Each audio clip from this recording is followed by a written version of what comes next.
Hello, everyone. Welcome back to Two Buds at One, a podcast, episode 39. I am your host, the Techno Jelly, with my co-host, Alchem Games. This has been awful. We're not doing another take though. Hi guys. Oh, great start. Great start. We're not doing a take 3. Don't worry about take 1. It's okay. It's in the past. Today, in episode 39, we are doing... Yeah, just like the games we're talking about today, we'll be talking about the award show for 2024 we are doing this year. I still haven't really thought of a name. I had the temporary name of Two Buds, One Podcast Award Show, but like that's kind of boring. So hopefully we'll think of something at some point. But Alchem and I put together a bunch of stuff. The top 5 games of 2024 for us. I just want to say all of this stuff is for Alchem and I personally. We're not talking about games in general because first of all, for the top 5 games, there are a couple rules that both Alchem and I decided. No expansions or DLC, no early access games, so it must be a full 1.0 release, and Alchem and I must have actually played it. So like we can't be talking about games that even though we know we probably would enjoy, we still have to play it. Yeah, okay, that makes sense. Yeah. So, and then the next couple categories we'll be doing is favorite game played. And this game is just any game we played in 2024, so there's no caveat of anything. Just a game we played in 2024. Favorite character in a game of 2024, and preferably a new character in the game. Favorite music in the game of 2024. Once again, most of these are going to be in games in 2024, not unlike the favorite game played one. The best sound design of 2024.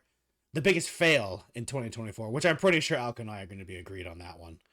I don't know if anything can beat on this. Unless Alchem decided not to put that one in because he thought I might do it. But we'll see. We'll get into all the things because we could talk about the things we wanted to put down and like the things that didn't make the top one, but yeah. Yeah, there's 3 that I could remember, but one of them takes the cake. Yeah. There's a bunch, but yeah. Then there's games we wish we played in 2024, so that's games that came out in 2024 but we didn't get to. And then we'll be ending it with the most anticipated game for 2025 for us. So, because, let's be honest, the most anticipated game for 2025, in general, like, is probably like Grand Theft Auto 6 or something, you know? But it might not be for us, you know? I don't know about Alchem. I don't know if he is super excited about Grand Theft Auto 6, but, like, I don't know. Yeah, so, yeah. So, Alchem, I would like to... I don't want to start with our top 5 games. I want to go through the individual categories first. So, Alchem, do you want to start or should I start?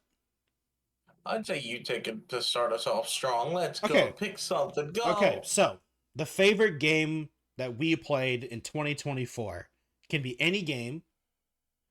And it doesn't necessarily mean the best game. Because I think the best game, like the top 5 games are like our favorite games, are like our go-to games. But favorite game, it could be the best terrible game we played or whatever. And... Okay. First of all, I also took this opportunity to put games that I couldn't put in the top 5 games. I only picked one. There were a couple games I was thinking about. But, so for instance, like, pretty much all the gacha games that I played this year, I thought about it, and then I was like, nah. Because, like, I'm not that into those types of games, you know? Like, Zenless was fun when I did play it. Mm-hmm.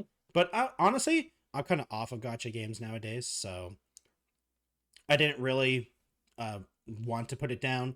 Other games I kind of thought about were funny enough, I really debated putting VR chat in this because like I do no it's any game played in 2024. Oh, any game. Yeah, okay, any game. Favorite game played, it's any game that you played in 2024. You know? Like fair enough. So like I really did because I mean to be fair, I play that game a lot, obviously. But I decided... I don't see you on that often. That's because... I don't see myself on that often. I was about to say. I'm on at least twice a week. So, what I decided to put as my favorite game played, and I'm going to be also apologize because I wanted to put a visual aspect to this show, but I didn't want to spoil my Alchem's choices for myself. And I couldn't figure out how to do that and not know Alchem's choices. So unfortunately, there's just gonna be no visual. Like I won't be popping stuff on the stream. Hope maybe next year. We'll work on that in the future. Yeah, We'll work on that in the future for stuff. For visual Me and Jillian, aspects. yeah, so we can collaborate ideas and then actually be able to use visuals and stuff. Yeah. So for my favorite game that. played, my favorite game played in 2024, I decided to put TCG Card Shop Simulator because I played so much of that game. Alchem, like I played so much. I know you played a lot of it, played a bunch of it too. But I've played 38.8 hours, so almost 40 hours of that game already, and it's only been out a couple months. Like I played a lot of that game. And it's just like one of those games where I can't wait for the next update. I have a shop that's that's almost level 50, and I'm just kind of like I'm in the end game of the early access of where I'm kind of just opening packs just cuz I want to get experience. I'm just letting the days go through as I refill all the shelves and just opening packs because I need more experience to unlock stuff. And there's just so many, you just need so much experience. So I hope eventually they add stuff.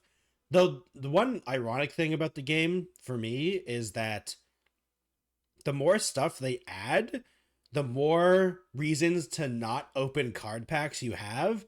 And all I want to do is open card packs while my shop functions behind me. And it's kind of funny. I'm like, look, this game is actually just an excuse for me to open card packs. So yeah. Whether that's a good thing or a bad thing, I don't know. But I'm very excited for whenever this game has updates. I know the developers... I think it's a single dev, if I remember correctly. It's like one dev and like a bunch of artists. Dang. So impressive. Like he did say that he's working on... He was taking obviously a Christmas holiday and stuff like that. So the next update isn't happening until in January. So whenever that comes out, I'll definitely be playing that game again. So yeah, that was my thought process going through this. Alchem, what about your favorite game of 2024? Okay, when it came to 2024, I had to think hard about this. I had to think what game did I really, really love and kept going no matter what, and like for what reasons. I have to say one of the ones that I really liked, although I'm not playing it now, but because I played it out. I played the hell out of it. I did everything I could in there. Would probably be Dave the Diver. Yeah. I really enjoyed that game so much. It was constantly evolving. It kept changing the game aspect. Every time I got to a point where I'm like, is this it? Is that all I'm gonna do? No. It evolved into something else. They kept entering new mechanics, new gameplay stuff, and they kept throwing DLC, extra stuff, and extra little things to change up the gameplay, which I genuinely loved every single part of it. I like that they're doing crossovers with that game with a lot of other things. I really do hope that, from what I remember, there is a Dave the Diver 2 in the works, or well, it's like we're not even the idea is there. The thing is that there is a new Dave the Diver thing announced. The Jungle. We don't know if that's an expansion or if that's a new game. I don't know. We have no idea. I'm going to eat that up. I'm going to eat that up when it comes out because I loved everything they did with that game. With each DLC, it's great. Was just awesome. It's super fun. I unfortunately barely played that game. I need to play that. I need to finish it. I've barely unlocked anything. Like through watching your streams, I've obviously kind of spoiled myself through the game. So I know stuff. Like I haven't even in the game outcome. I don't even have the farm stuff. Like I don't even have that yet. Like I'm super. Which is cool because they introduced that stuff too. Yeah. But that's just one aspect. The only thing I can say right now though is I am sorry for if I'm hyping up this game for you guys or if you guys are interested at all. The only apology I have to say is I'm sorry for anyone who may get into it now because you have missed out on a timed DLC. They did a crossover with Godzilla with a nice little extra story and stuff. And unfortunately, that the time for that is gone and you can't even download it anymore. Yeah, I mean, luckily it was a small thing, but it does kind of suck. And I guess. I mean, that's probably just because of movie license stuff, and you can't really blame the devs for that, unfortunately. Yeah, time no, license movie stuff license. always suck, but unfortunately, I'm it's just just amazing did it, a which was awesome. yeah. But yeah, that was my top one for the year. Any runner ups that were going against Dave the Diver or The for Sonic X Shadow Generation. oh yeah I loved yeah Sonic Generations. I enjoyed the hell out of that, and I keep going back to it every once in a while. yeah The addition of Shadow stuff and but that yeah, the additional stuff from Shadow may have been a little short in my eyes, yeah but was still so much fun, yeah and yeah. I love going back to that. Oh yeah, it's a So that was fun my second one. that's one of the games where I kind of I never haven't bought yet. I need to at some point. I haven't played the new Sonic games in a while because I got so sad from so many. Forces. It's not. I actually didn't mind Sonic Forces. I think the problem I is would okay. say The problem is with me with Sonic games is that every time I really enjoy a Sonic game, the next game is like so different that I'm like, but I liked the other one. I kind of wanted just more of the other one, you know? oh, you mean how they change They every yeah, change because everything all the time. And I'm like, I'm not necessarily yeah. sad about that. Like, for instance, honestly, I think I don't know about you, Alchem. I don't think we've ever talked about this. I liked Sonic Unleashed. Like, I really Really? enjoyed Sonic Unleashed, and I didn't mind the Like, Werehog stuff, like the combat stuff. I actually enjoyed that hey, stuff. And I was like, I was so interested in where they're going to take that, and it's never used again. but And I was because it like, was I feel like they don't like to evolve things. They just love to the just next take thing, yeah, they just like to jump to the next thing, which is which is, not necessarily good and not it's, necessarily bad it's just because different. you're just taking a risk every time. Whether it works or not depends on the risk and depends on how you did it. And it kind of works for them sometimes because sometimes people love it and sometimes people just absolutely hate it. Yeah, So, it's different. It's different. It's different. It's different. mhm. So, And so, but yeah. speaking of the next category, I'll start the next category. Favorite character of 2024. Favorite new character, I should say, in 2024. And honestly, Alchem, this was one that was really hard for me because I honestly didn't know who to pick. And I feel like this is the problem of me specifically of playing games where there isn't necessarily characters a lot of the time. It's kind of like blank slates, unfortunately, you know? Blank slates have become really popular, so like self-insert characters. So it's one of the things of I wasn't entirely sure, and then I remembered this character. I was like, oh, that's easy. Never mind. I got this because Titus from Space Marine 2 is such a good character. He is Mm. he is you can argue he's kind of a blank slate, but like he's the one-dimensional character I aspire to be. You know? He is loyal to the Emperor. He is going to kill all the Xenos But and Jelly, heresy. you are one dimensional. I know I am, but not yet. Not one-dimensional enough. I have too much Oh, personality okay. traits. Actually, no. Yeah, you're right. You're more two dimensional. Yeah, you're Yeah, I'm right. two-dimensional. I And need you're more. kind of girthy. A little bit. A little bit. A little girthy. So yeah, What so Titus was probably my favorite character from that. Even though that like once again, you know exactly what Titus is going to do in pretty much every situation. He's not a complicated yeah. character, but that doesn't mean he's a No, not bad at all. character. He's not a bad character though. He's a very well written No, one-dimensional character. he's you know the direction he's going. You know what he's gonna do, Yeah. but it's because the writing is so good Yeah. and it I just mean, leads the character into his actions, and you already yeah. by the time you get to the end, you know what he's gonna do. Yeah, you know exactly what he's doing. And it's one of those Yeah. things where like his character is so well written, like even though he is not surprising in any way, it's like No, he's still like the voice work and the voice actor did writing, a the really voice good acting, job. honestly all the voice actors did amazing in Yeah, Space Marine 2. Some of the side yeah, they some did. of the nameless Oh god, I feel like they just had a lot can't of fun remember doing that. Yeah, some of the nameless. Oh god, I can't remember what the normal human voices are called. I'm trying to remember them too. Yeah, Guardsmen, the guardsmen. Some of the random guardsmen yeah. are just like that's some of like the best voice acting I've seen. Like they are legitimately terrified, but then immediately become totally okay once they see Space Marines. Like, no, everything's fine now. The Space Marines are here. I'm like, damn, like this is just that's so good. You could feel the you can feel you can feel them gain confidence in their voice when they see the Space Marines. It's so good.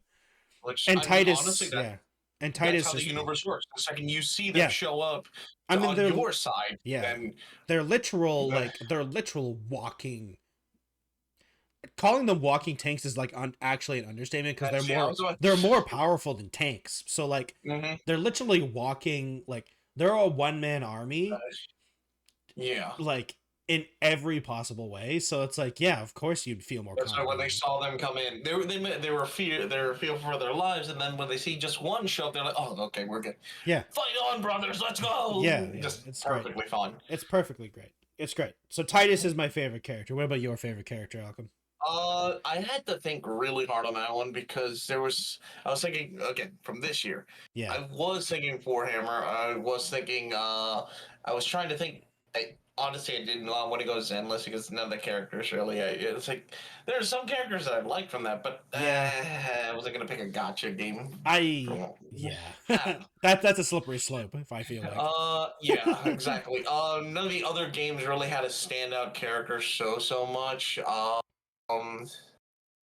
I had two that I enjoyed, but the one I was gonna go with the brand new character that came out from the newest IP. So I was gonna pick the character Krill from Another Crab's Treasure because of all the stuff. He's good. Yeah, he was really, really good, and I enjoyed that game so much, and his hero's journey to the very end. And the way it ended for him, you didn't get the satisfactory ending that you would think you'd get. Yeah. But you got at least a bittersweet ending, which I like for that, especially for his character. Yeah, I thought. That game is just also really good too. All his lines are good. Yep, I enjoyed that game so much. So for last year, I would say he was my favorite character. Yeah, definitely. I understand that. Watching you play that game was very intense sometimes. And I think it's one of those games where you see that game and you think it's a kid's game, but like the couple cutscenes I watched with like while you were playing, like, oh god, they're going like into some serious stuff. Like they went into incredibly dark territory. in some very deep dark topics. And they were not kidding when people joked around and said it's Crab Souls, not just because of the combat, but because it really did go into like dark lore for a lot of the characters and a lot of stuff that happened. Like it's sometimes it's messed up, like actually. But I mean, it's one of those games where it's like you can just ignore all that stuff, or you can get super deep into it as well. So that helps. Yep. So yeah, he was my favorite for this year. For last year. I mean, this year, last year, hey, it's whatever. I really hope they make another. That would be I mean, I really hope they make something similar because from what I've heard, there's no talk about another one. I mean, those game developers are very unique. Because did you ever play their game previous from Crab's Treasure? Because it's nothing like Crab's Treasure. What is it? It's a like top-down beat 'em up roguelike style where you're an office worker and like you're like trying to like it's weird. It's called like, okay, wait, I have it on my wish list. I need to go look this up. You said beat 'em up, so I'm already in. Well, okay, not beat 'em up. Kind of beat 'em up. It's like a roguelike where you like pick up weapons. It's kind of like similar to something like like Zelda Breath of the Wild, because like your weapons constantly break, so you're constantly switching out weapons and stuff like that. Let me try to find their game. It is called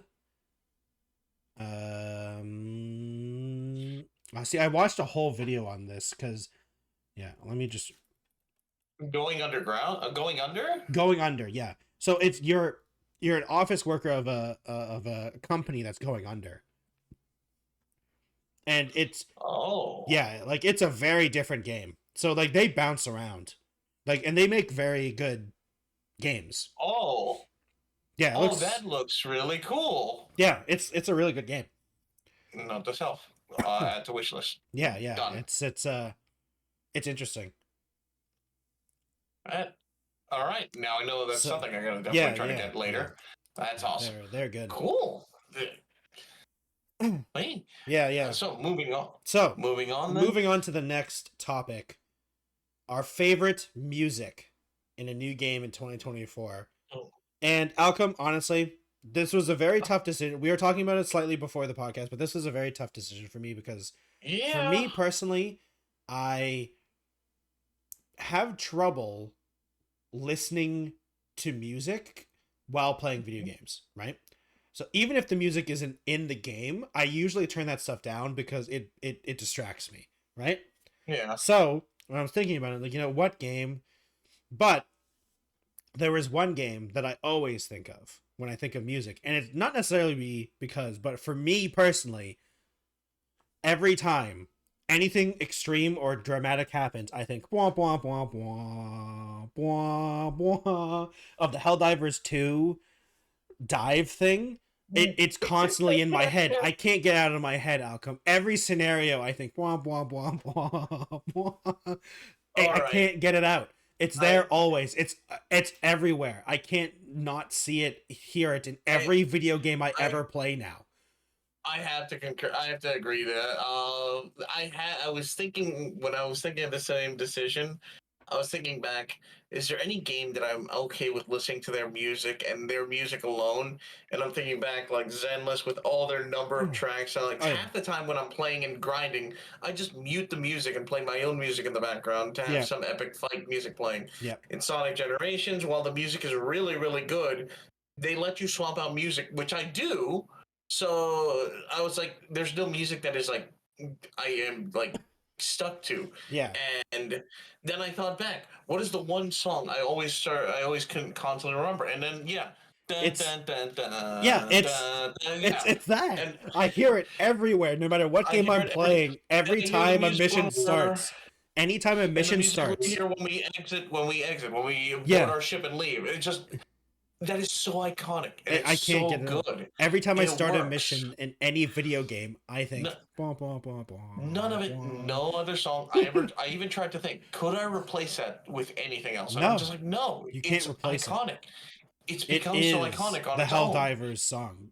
While you're helldiving, those three like that, and it's only like what 25 seconds at best. It's like not even 30 seconds. But it is the best piece of music. It is. It's like the best. Yeah, it's like the best, like 45 seconds ever. It's so good. It's so good. Yeah, that's why I thought for this past year that was the best track. Even though there was a lot of good ones, but none of them stuck out to my head. Like that's the biggest thing for me. Favorite music, it has to stick, because I can think of good music all the time. But the Helldivers 2 music. Even though it's not on all the time, when it is on, I simply cannot not think about it. In other games. I'm like, it would be great during this game, or this other game, the Helldivers 2 dive theme.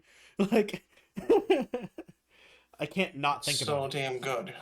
And I'll always remember the music constantly plays when we're calling in the ship and we're fighting for our lives. And it's just, I love that stuff. It just becomes a building. It just keeps building up to this epicness as you finally board the ship and leave. Yeah. Like hopefully all of you. Yeah. Leave. Yeah. Even just like the little tune that it plays while doing a flag mission. The flag, like lifting the flag, just like the little tune that it plays. I'm like, it's just like you can't replace that stuff. Like obviously you can with meme stuff, but like. Honestly, in a serious note, like I can't not want that. No, remember, we only had that at like level 1 or 2. Yeah, and people so literally complained. People wanted it in the harder levels. Yeah. To be fair, when they did add it to the hard levels, like mission was super bugged and like literally impossible. It felt. But now that they fixed it, we wanted it, we got it. Yeah, now that they finally fixed it, it's actually really fun to lift the flags. Yeah, I freaking enjoy it. Even It's though I'm the getting best. harassed by all these those acid bugs. Oh Oh god, my god, the god, spitters, those acid the bugs. acid bugs. I have never hated an enemy more in any video game other than No, the acid bugs. I'd rather deal with a The thousand artillery illuminate. acid bugs. Oh my Dude. god, no, I forgot about those. Oh, I forgot how The much of a pain in artillery, the ass those the are. artillery spitters, or whatever they're called, are. I'd rather have like 20 more Biotitans. Like holy Jesus cow, Christ, man! Like I hate them I'd so rather much. just sit on a, I'd rather sit on a 5-inch nail than deal with those again because oh my god, Yeah, they're so annoying. you're like dealing with hundreds of hordes. Like I got him. Turn to your right, you see a spitter about to Yeah. spew you with acid, and you die. Or you're just shooting at random other bugs, and then you just get you get ragdolled 400 feet to the left because the artillery shot landed beside you. Oh yeah, and because physics is a thing, the second you hit a wall or something, and you And just die. snap your neck and die. Yeah. Oh, I love that. That was I still think such a one of my fun favorite game. things is when I got launched because of an artillery bug into Yeah. a stalker nest and died instantly from the stalkers. I was like, that's just rude. That's just rude. That's so rude. That's just rude. Oh my god, he took it personally. He really took it personally. But yeah, the music in that game cannot be replaced. It's just so I good. agree. It just became such a great song for this year, for last year. Oh yeah. Speaking of music, both Alchem, when I asked Alchem if we could add the best sound design as well, because sound design is different in music in my opinion, and the reasoning for me is because I wanted to put this game as favorite music category. The reason I asked you if we could add a best sound design in 2024 is because I put this game in for favorite music as well, but it wasn't because of the music, it was because of everything else. And I was like, this doesn't feel right, because that's why I put Helldivers too. But the sound design in Balatro, Alchem, it does something to my brain, and I'm like, this is why I can never go to a casino, because I'll be screwed. I won't hear those sounds. I won't hear these sounds. I'll be like, I'm so depressed. Why can't I? When I click on the cards and then I discard and they shuffle out, I'm like, this is the best thing in the universe. Hearing the chip noises when I'm gaining chips and stuff like that is hearing the fire noise as your combo meter goes higher and higher. The fire, the slight fire is actually the best thing in video games. Yeah, it's the best. And when it gets bigger and bigger because you're getting such a higher thing. Yeah. Oh my god. It's so good. It's so good. The sound design of Balatro is amazing. And it's half the reason I play the game. And it's literally one of the few things, because you just have that one soundtrack. Yeah. It doesn't change. It doesn't become something different. Yep. It's the same song, and it's literally being carried by just, one, great gameplay, simple gameplay design. Yeah. And just great sound design. But everything around the gameplay and everything just works. Yeah.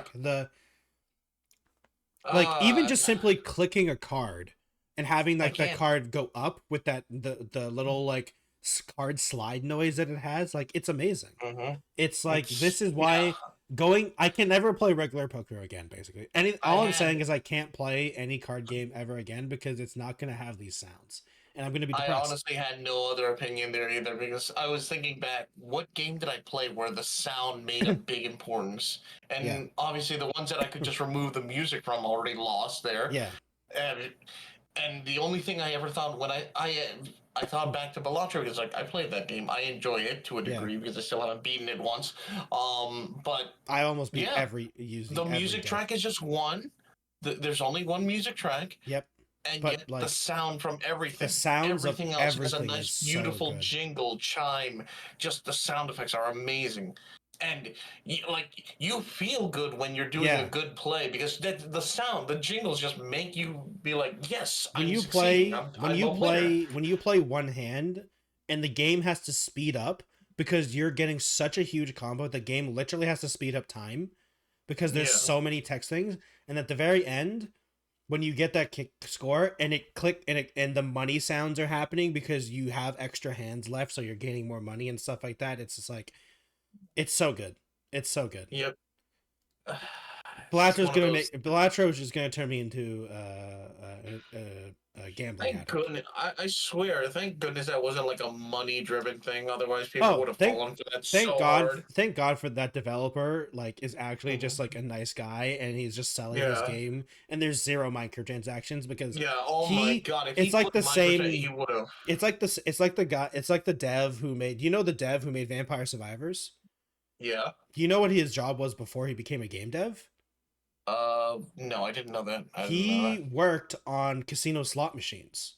Like, he programmed those slot machines, which is why Vampire Survivors has that style of like the things. And like this guy, both of these guys could have very easily continued their ways of just designing these types of things, but no, they chose to make cool video games, and I'm so glad they did. Yeah. So Balatro for me. So you agree then? Balatro is the best sound design. Yeah, Balatro. When it comes to sound design, last year it took the cake. It destroyed it for me. It destroyed it. Like I literally could not.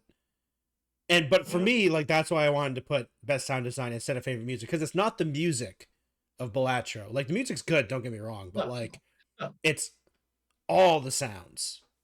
Yeah. The music in Helldivers 2 is why it's amazing. The sounds are fine. Like the gunshots and all that stuff is good, but like that womp womp womp womp I could hear in my head at all times. Even right now. I can't get it out of my head. Can't believe it. Okay, so Alchem. The next one, now we go from happy things to sad things of the biggest fail of 2024. And I'm just gonna say, Alchem. So in my notes, I have the biggest fail. And next year, I would like a proposal to have this category renamed to the biggest fail, sponsored by Concord, because I don't understand how Concord isn't the biggest fail of 2024. Like it can't. It has to be, right? You agree? Like, how can it not be? I can't deny it. It's true. It's like honestly, how do you spend $250 million for a game that lasts 2 weeks? Not even like it lasts less than 14 days. I don't know. It failed so hard. I made 4 videos on it. They failed so hard, and people succeeded on their failure. Like everyone who made videos succeeded and got more people to know them. I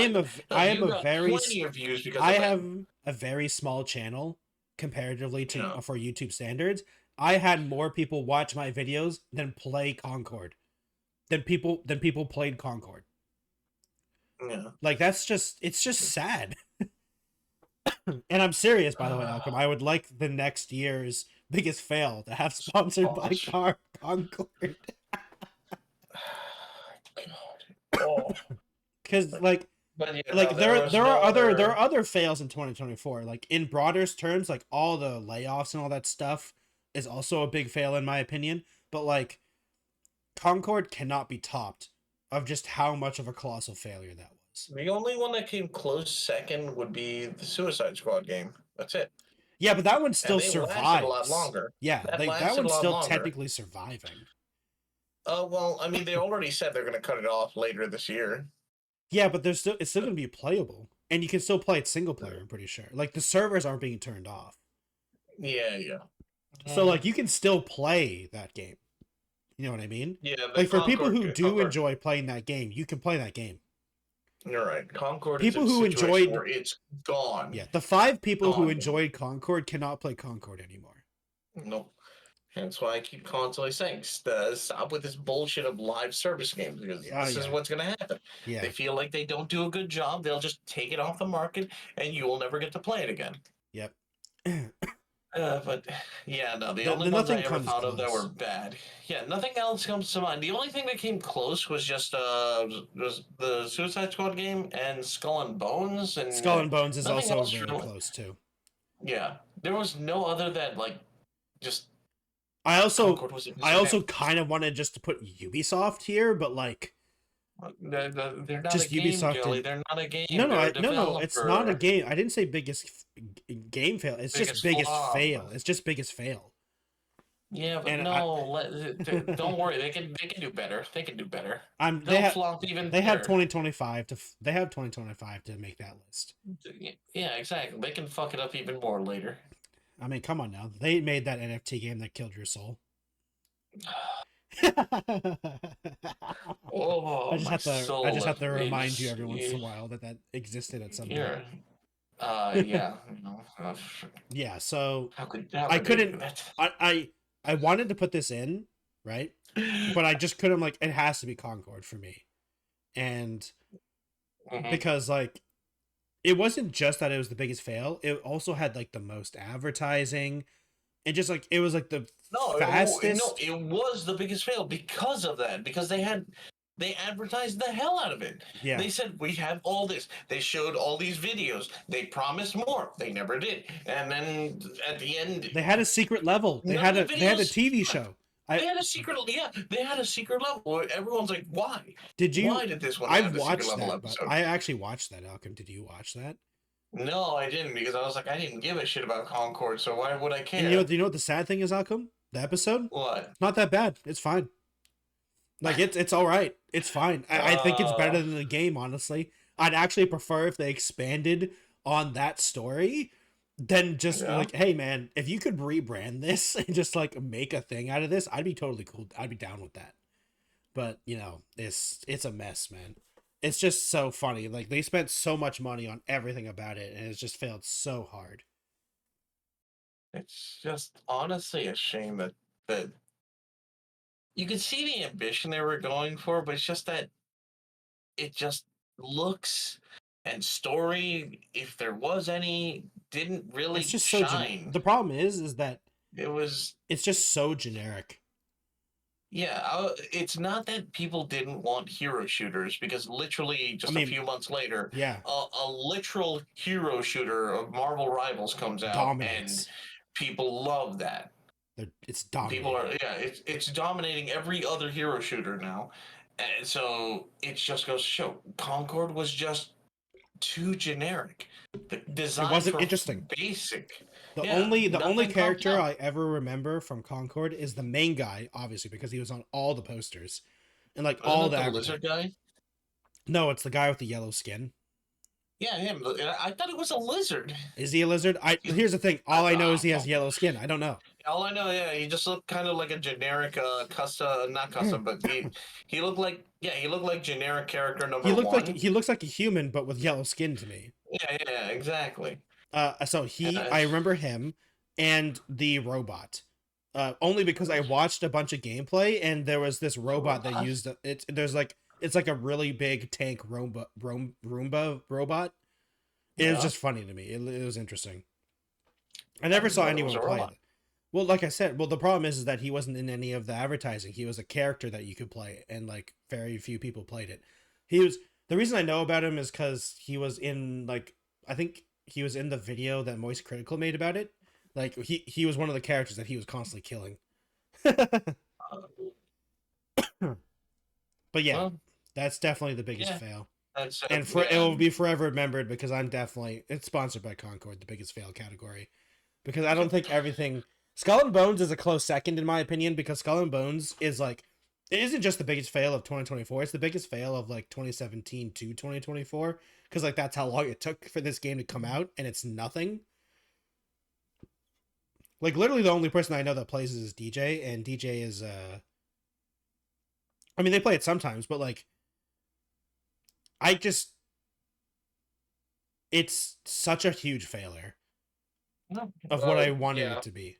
So, like, that's a close second, but Concord, it's Concord. You can't beat that. You can't beat a game that came out for a month and then they decided to just pull the plug. Not even. Came out for, like, even a month. It was like 11 days. 2 weeks? No, it was less than 2 weeks. It was like 11 days or something like that. Jesus Christ. I was giving it more credit than that. Yeah. Okay. Oh, yeah. Not only did the game shut down, then the entire studio shut down. Mm-hmm.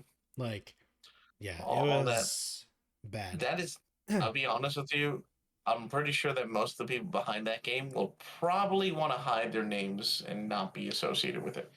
I mean, yeah, Like the saddest thing about Concord is that it's not a bad game. It was a boring game.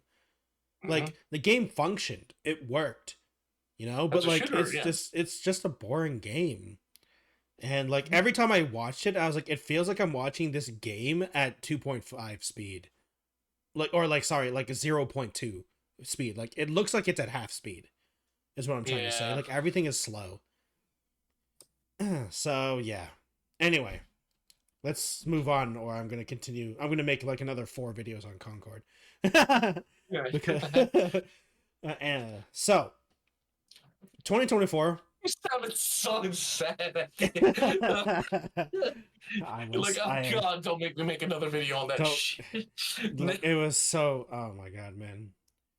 I think it's because I think the reason the Concord effect, like I feel more about Concord, is because like if they just I researched a lot about the game, and I researched a lot about the studio, and I'm like, I just wish these people worked on something else, because I think they could have made such a cool, interesting game if they didn't make a 5v5 competitive hero shooter. Like, imagine if they made like a 4-player co-op game or a single-player game with a campaign or something like that. Like, I think it would have been so much more interesting. But it's just one of those things where unfortunately they got stuck in a positivity loop and weren't.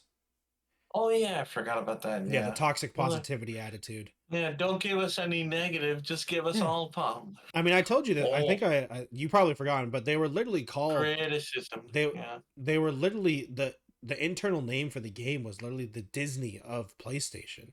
Like they were expecting so much from Concord. They're expecting to make a legacy.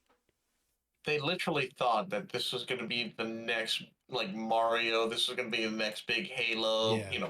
When it came out, they thought it was going to redefine the genre of hero shooters. And no, you didn't even take criticism apparently. Yeah. No negativity. But it was a terrible thing on everything. So, in 2024, there were tons of games that were released. So, one of the things I wanted to talk about as well with this category is games we wish we played in 2024. Now, there was a lot of games in 2024 that I wanted to play. I'll throw my list. Yeah.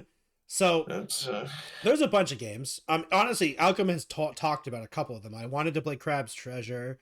I wanted to play more of Day of the Diver isn't new, but like I wanted to play more of that. Crab's Treasure is definitely one of the ones I unfortunately wasn't able to get around to. And like for instance, like honestly, like the Final Fantasy games, I still, even though I'm not a Final Fantasy nerd or anything like that, I want to play the 7 remakes. I just don't want to play half the game because that's what they are right now, I feel like. And like there are other ones where it's just I feel like there's so many games now that obviously we can never get to all of them, but one of them that I really want to play that I hope will play at some point is Frostpunk 2. Frostpunk 2 is just something I really want to play the sequel. Like I really enjoyed Frostpunk 1, and Frostpunk 2 is a true sequel where they expand the formula and everything like that, and I'm just like super interested into what Frostpunk 2 does. So I am really excited to hopefully one day play that game, and I want to a lot. But like it was so hard for me to choose. There's so many games that have come out this year that I'm like, man, I wish I wanted to play. It's just, there's so many games out come, so many games. I mean, it's a good thing. It's a very good problem to have. For instance, another game that I really wanted to play was Satisfactory that came out in 1.0. That was a close second, very close second of games I wanted to play.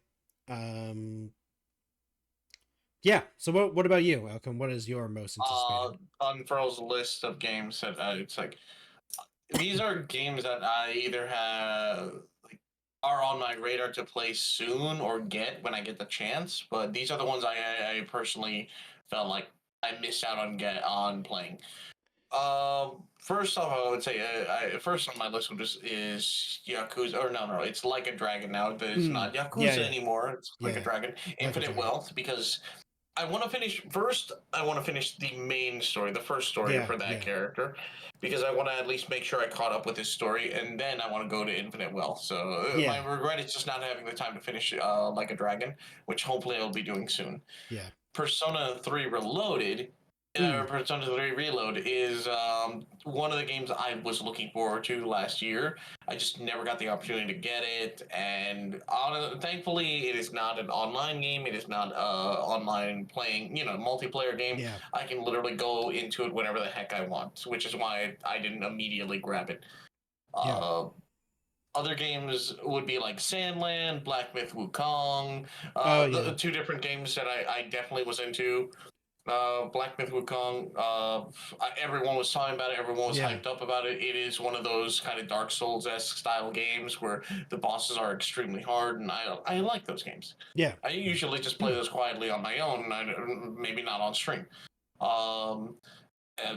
Sandland was definitely something I really wanted to get my hands on and play, because it is basically, I think, another Dragon Quest style game, another one by Akira Toriyama. It looked so epic. It looked like it looks like it's a really fun game. I've avoided watching anyone play it because I don't want spoilers. I want to play it again when I have the time.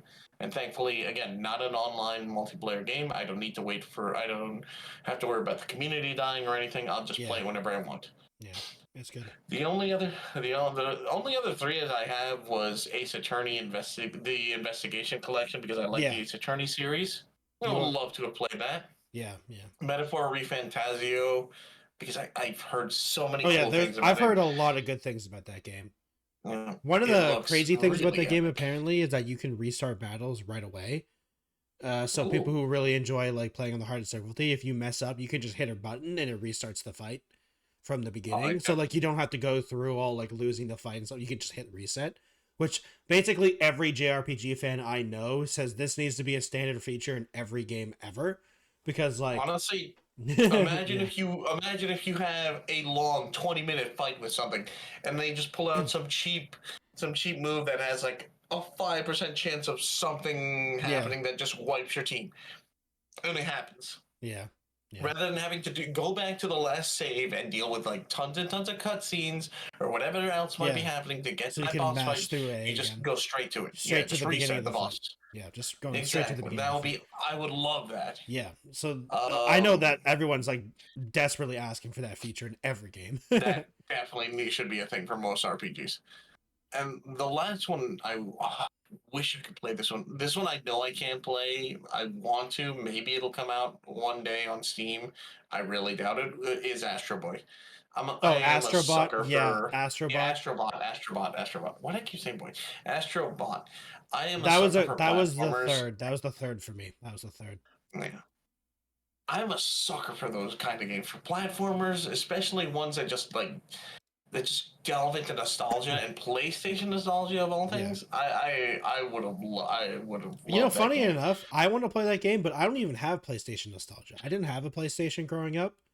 Like I wasn't a PlayStation person, so like I'm not even attached to all the games that they're referencing, but I still want to play this game, just because it looks like such a calm, relaxing, fun game, Yeah, gameplay. I mean, nostalgia baiting aside, honestly, it's not even one of the biggest things about it. Just the charm of it is just the gameplay.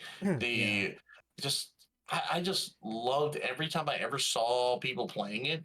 It just looks so cool. It looks so much fun. Yeah, and I would love to get my chance to play it one day. Yeah. I mean, those are basically my list of regrets of games that I didn't get to play. You can't say regrets. Hey, regrets.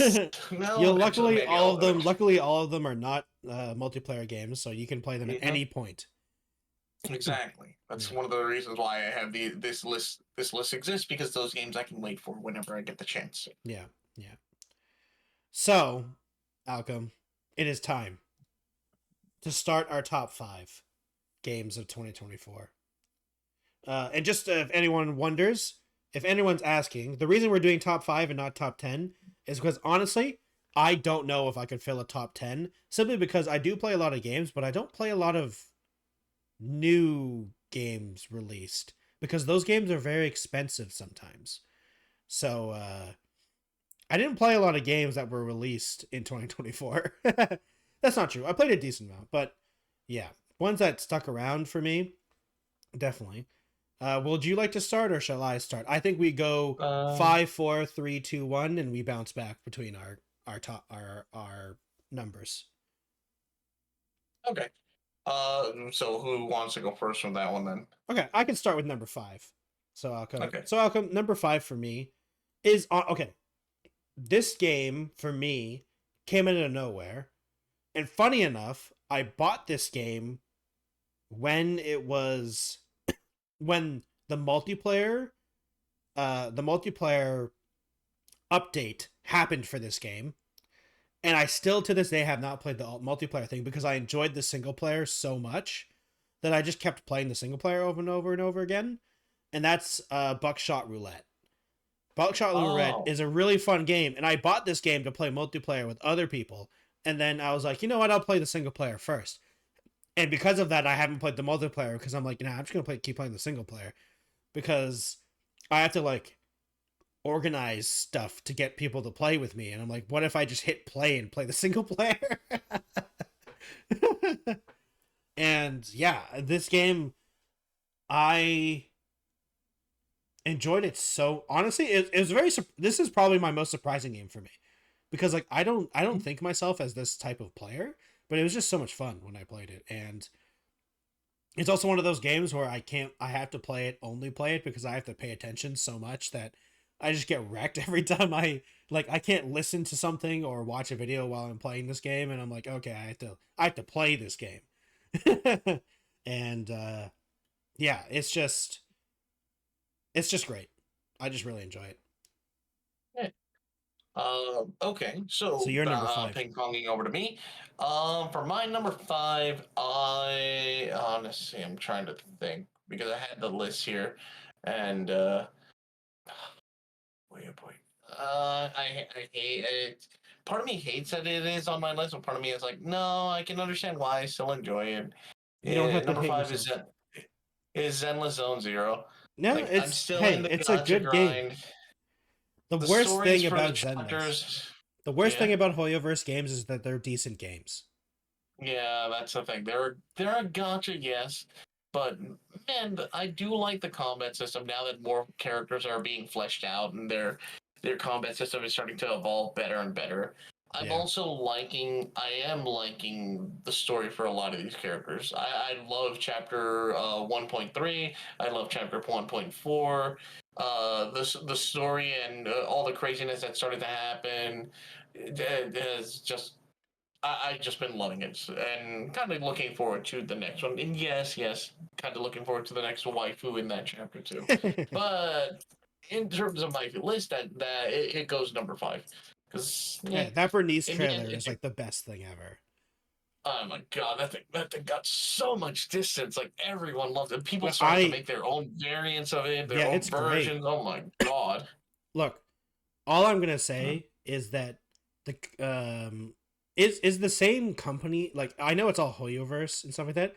It's a different dev team though, right? That's working on Yeah, Zenless. I They compared to what compared to the like Honkai, like Star Rail and Genshin, like it's Sorry, different dev Honkai. team. It's different dev teams, I right? I think I'm I'm pretty not sure. sure, honestly. I Anyway, just play the but game. I'm pretty sure they just made like a YouTube poop in like 2024. Like that is like the biggest Yeah, like meme video I've ever seen. Like I'm like I don't even play this game anymore. I've actually uninstalled all gotcha stuff on all my stuff because I'm like I'm just I don't play them. And I'm like it's just a waste of space on my hard drives nowadays because I just don't enjoy the daily stuff once you get to that. So yeah, but like I still enjoy watching the media around it because like it's just well produced. yeah, it Yeah. is. And to be fair, like even like not to like be complete waifu bait, like even the male characters like get some good love too when it comes to like cosplaying and all that type of stuff. I know It's they both sides. really It's both do. sides. Yeah. All right. Yes, that was my number 5. Yeah. So my number 4, we've talked about it earlier because it was also in my one of my categories as well. But Balatro is number 4 for me because this game I got on the hype train for balatro very late when it comes to it. I bought it on sale. Okay, Alchem, I bought it on sale during the Christmas holidays, right? So I've only had it for like a couple weeks, and I have 23 hours in it. I have played so much of this game already, and I'm like, I get it now. I get it. I get it now. I have played this game so much. I put this on my list because it's just like I at no point buy a game and play it this much and not like and completely like the last time I've been this obsessed with a game that I bought recently was when Stardew Valley first came out, and I played 100 hours in like 2 weeks. Like,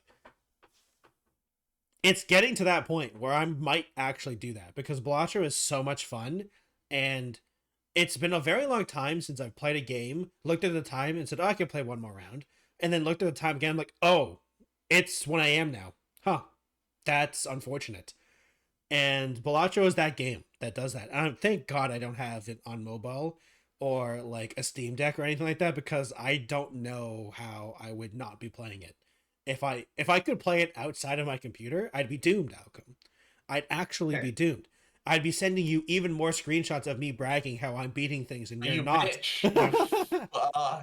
By the way, I've beaten 3 more decks. Little slime, how dare you? How fucking dare you? I've beaten the first difficulty so many times on. I'm trying to get the first difficulty down on all the decks right now, and I'm close, almost, and it's just so much fun. I honestly, just going along with the sound design stuff, like it's just such a well-made game in so many aspects, and it's just like the pacing and everything about it for me just clicks, and it's just so much fun. I understand why people are.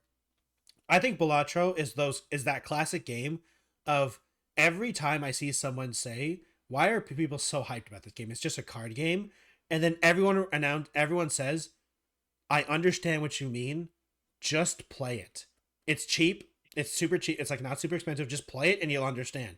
And pretty much everyone I know that have said that, they've played it and say, I can't stop. Why did you guys do this to me? I understand now.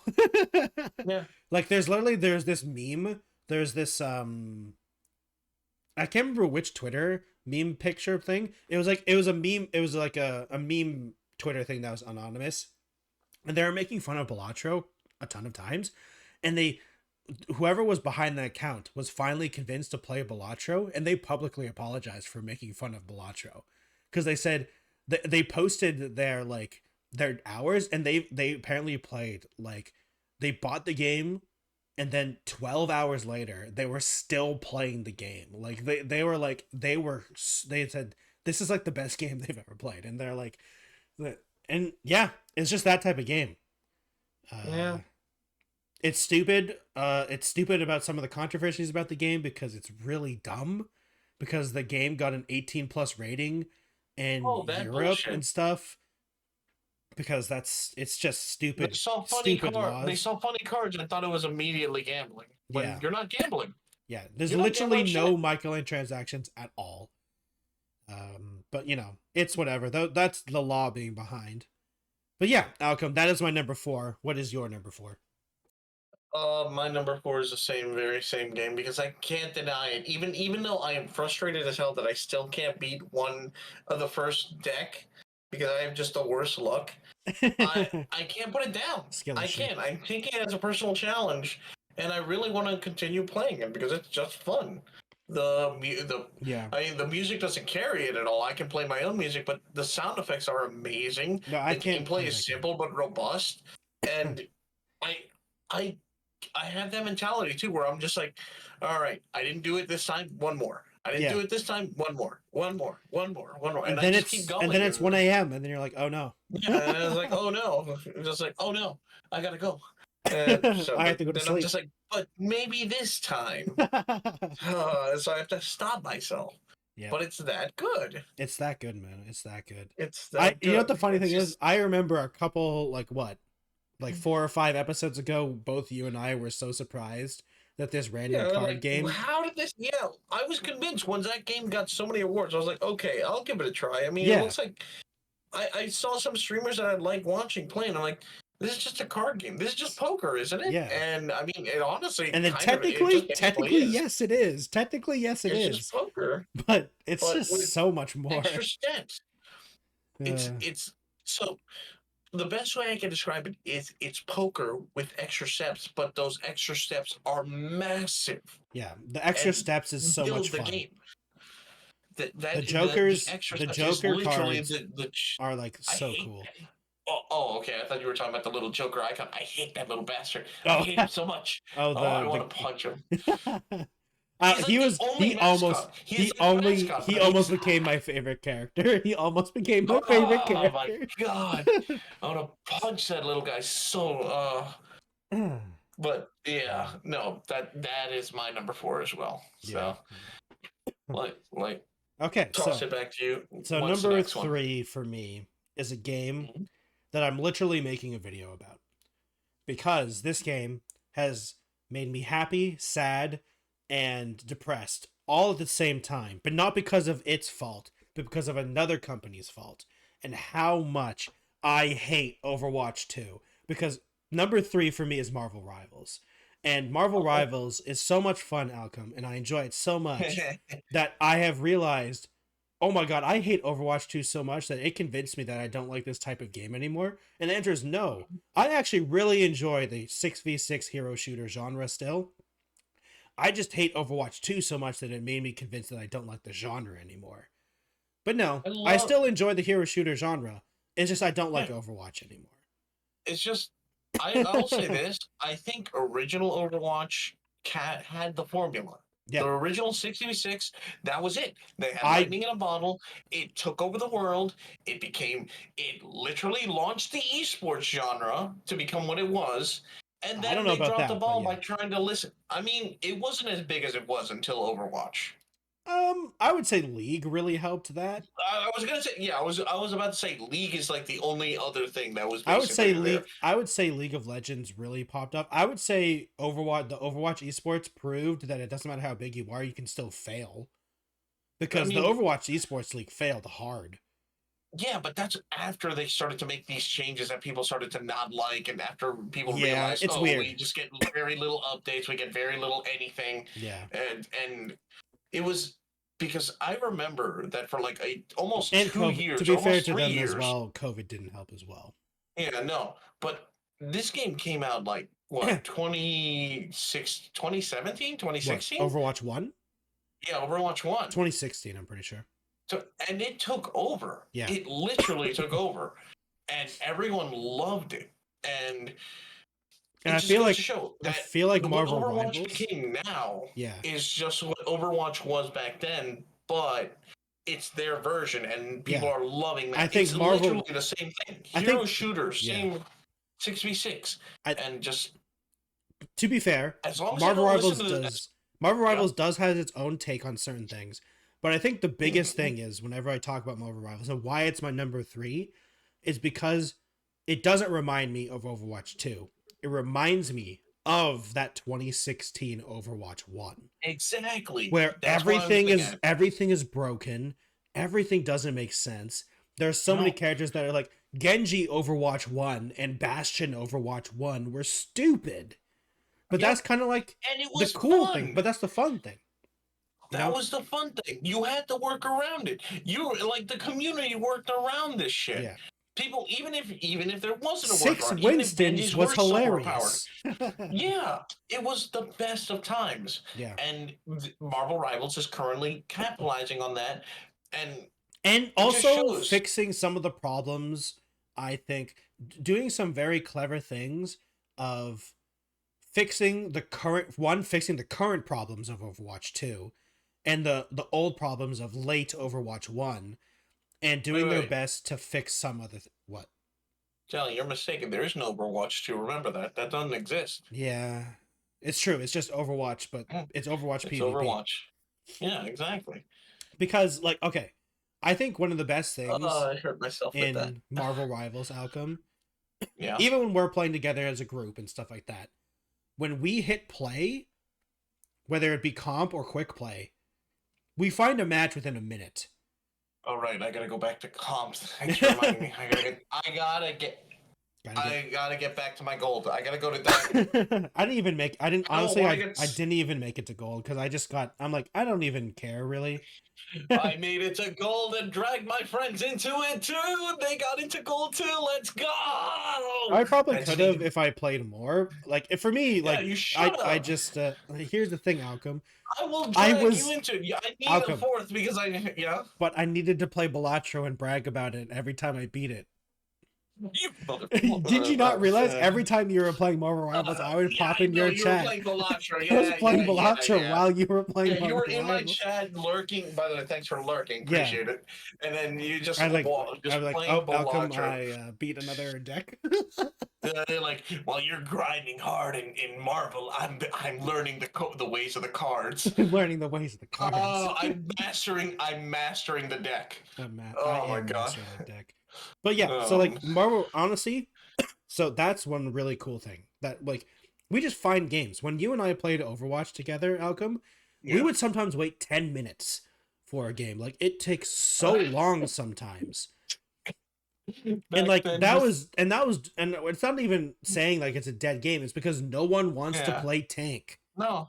Right? No, it was around the time we were playing. That was when the downfall started to happen. I think it was like at least 2 to 3 years from 2016 Overwatch 1 to like 2019 or 2018, somewhere around 2019, somewhere around that time is where the downfall started to happen. Like, and people thought, oh, people are just tired of hero shooters. No, they weren't. It's just like, and I'm so glad that Marvel Rivals isn't doing roll queue. Because that, honestly, for me, that killed Overwatch for me. That actually was one of the biggest nails in the column for Overwatch. Yeah. Like once it started to do roll queue, it killed the wait time. Like, the wait time takes so long. Because, honestly, I think the biggest difference is that it's so hard to get salty over a previous match when the next match starts right away. Mm-hmm. You know? Like, the wait time between matches, there's so little time to fester over what happened. Yeah. For a competitive game. And I'm going to say something that might be a little bit, I don't know if people may think this controversial or not, but you know how people are discovering that there are bots in the games, right? Yeah. I don't necessarily think that is a problem. Well, it's only in quick play. Yeah, personally. I don't think that's a problem for quick play because, one, that basically means if you are just having a really bad day, you are not playing well, or the teams you're with are just not good or not balanced to the point where you just constantly get stomped, it feels refreshing to actually win. Yeah. Now, for some people, whether or not you find out it's a bot or not, some people don't care. A win is a win. They'll just take it because, one, a lot of people who play quick play, they're not there trying to rise the ranks. They're not there trying to become. They're just there to have fun. Exactly. They're there after a long day of whatever, class, work, study, anything. And they just want that nice little thrill of playing a game with a character of a hero shooter and, winning. It's a good feeling, and I like, honestly, it's not a bad thing to let them have that, even if it means that you might have to have bots in the game. I mean, for me personally, it's just like, it doesn't affect the majority of the player base, I feel like. The majority of the player base is just, having a good time in quick play. And sometimes people have bad losing streaks. And sometimes what it takes is, the only thing it takes is just to gain some confidence. Yeah. I think one of the most frustrating things when I'm playing comp is that people are afraid to go in and die. Like, they're just afraid to peak because they don't want to be the one that makes the mistake. And that's because they lost their previous games and stuff like that, or because it matters. I'm like, the confident, you have to have the confidence in order to actually go in and be willing to be the one that says, we need to go in. Yeah. I'm going to die, but you guys are going to kill them all. It's like, I'll draw fire. You start picking heads. Yeah, but like it's one of the hard about that. It's just one of the problems where people get scared of dying and scared of failure, and like sometimes all you need is a confidence boost. So if you need to put people in bot games for one game so they can crush some bots and gain some confidence back so they can continue playing, I'd say go for it. The only problem the only time I have problems with that is that if there's a bot on your team. You know what I mean? That's the part when you find out that if, there's or majority are bots on your team. I think what the problem is that what I would want them to do is have a full team of humans versus a full team of bots, and just have the humans stomp the bots. You know? Like, I feel like just have just do it like that. So like, okay, only find 6 players, let them crush some bots, and then put them back into the regular queue. You know, it's like queue, like because because it's like you say, it's a confidence booster. It's a confidence booster. It would be a crusher if you find out that you're playing not against bots, but the bots are on your side. Yeah. Oh, that is. I think that's the problem. I think that's a problem. Yeah. But no, like that is definitely a good game of the year category, and it only just came out last year. So yeah, I mean, I've played once again, I've played a ton of that game, and it's only been out for a little bit. Let me just quickly check. You've even played more than I have. I've played 36 hours of this game already. To be fair, some of it is like during the holidays and stuff, but yeah. I am contemplating either, like after this, I'm contemplating either going back and continuing my grind, or maybe just going into VR and exploring a bit. Yeah. I feel like doing either or. But yeah, so like... That grind, Alchem, that grind! So, yeah, and the new characters they're adding, and like, okay. The only thing about Marvel Rivals for me is that the Battle Pass doesn't fund itself, which I wish sucks. It kind of does. You can earn up to 600. You can earn up to 600, but that's not enough. It earns just above half. Yeah. So it's like you still have to spend a little bit of money. Yeah. To buy the next Battle Pass. So I mean, like, and to be fair, the Battle Passes don't disappear. So like you'll always be able to get it. So like they're very nice with that. So I mean, you don't have to buy every Battle Pass, which it's totally fine. And just before we move on, because there was one thing that I wanted to talk about, and the team up abilities is such a good idea. And it's just like such a smart move because it also encourages people to play different roles. And I feel like some people would never play tank without some of those team up abilities. Like, I'm rarely seeing people be one tricks, and right now, when I ever see someone who is a one trick, I find it incredibly shocking. Yeah. Like, there's so many other characters. I understand certain characters, especially like precision and skill based characters, like what's her name? Hela? I forgot. Hela, Black Widow, Hawkeye. and Hawkeye. Those are skill based, but very aim based. There's only 3 of them, so you don't have to really focus on. The others are very unique. There was a lot more melee characters than I thought there would be in this game. Well, it's also because it's Marvel, right? So there's a lot of melee people in Marvel. I think that's also one of the reasons why it kind of works, because like it's also one of those things where you don't need to be good at aim to be able to do damage. Like like right now, arguably the most powerful DPS is Wolverine, and he's a full melee character. And he dominates. He's literally a tank shredder, so he definitely dominates. Like the only one I hate the most right now is Iron Fist. Yeah, funny enough, Iron Fist apparently gets really bad when you get higher ranks because people just kill him. Because he has a lot less outplay. Yeah, people have a lot less outplay. Like unlike Wolverine, where you can like dash in, dash out, and like be like constantly tanking and like leaving. Iron Fist is very one dimensional. And apparently, the only thing he has is his shield, and hope to God you didn't use it at the wrong time, otherwise you are dead. Yeah. I mean, Spider-Man is also melee, but he has very good mobility. So annoying. Good Spider-Man's annoying me so much. Good Spider-Man are literally as a support player. Good Spider-Man players are the bane of my existence. Literally, because I'm dead. You're healing everyone, and then suddenly you're like, why am I taking so much damage? You look behind, you see Spider-Man just tapping the back It's not even that. It's like every once in a while, it's like, why am I in the air? Why am I dead? Like he just pops up, uppercuts me, and kills me. You're just healing. You suddenly see a big flash. You just realize you just took an uppercut. And you're in the air, and you're already dead. Yeah, before you can even realize it. I mean, I can understand some one tricking, but like. I would say it's much harder to be a one trick because some of the team up abilities make or break characters.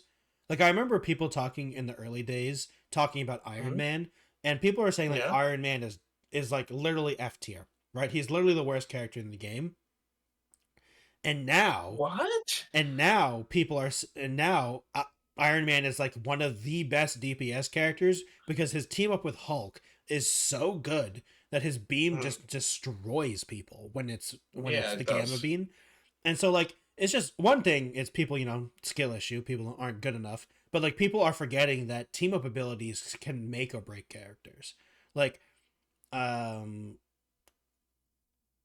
yeah, I mean that's honestly one of the reasons why, for instance, my favorite character is Cloak and Dagger, and her team up ability with Moon Knight guy is honestly not that, is like very weak, which is one of the reasons why I'm like it kind of sucks be like that I really enjoy Cloak and Dagger, because like the other team up abilities for the other supports are pretty okay. But I like Cloak and Dagger enough, and I do well enough on her that it, and to be fair, Moon Knight is still pretty good, so Yeah, but yeah, it's just like it's another strategic thing that people haven't really thought about, I think, enough, is that the team abilities can really make or break stuff. And it's going to be interesting to see how far they go. And also it's another thing of where it's another balance option, right? Because I'm really hope that they don't balance the fun out of Marvel Rivals. You know what I Oh mean? no, God! I hope they really don't do that because Because it's but what the Overwatch did. yeah, They it's started to what try to Overwatch did. balance things, and it just didn't work. It just ended up becoming very bland.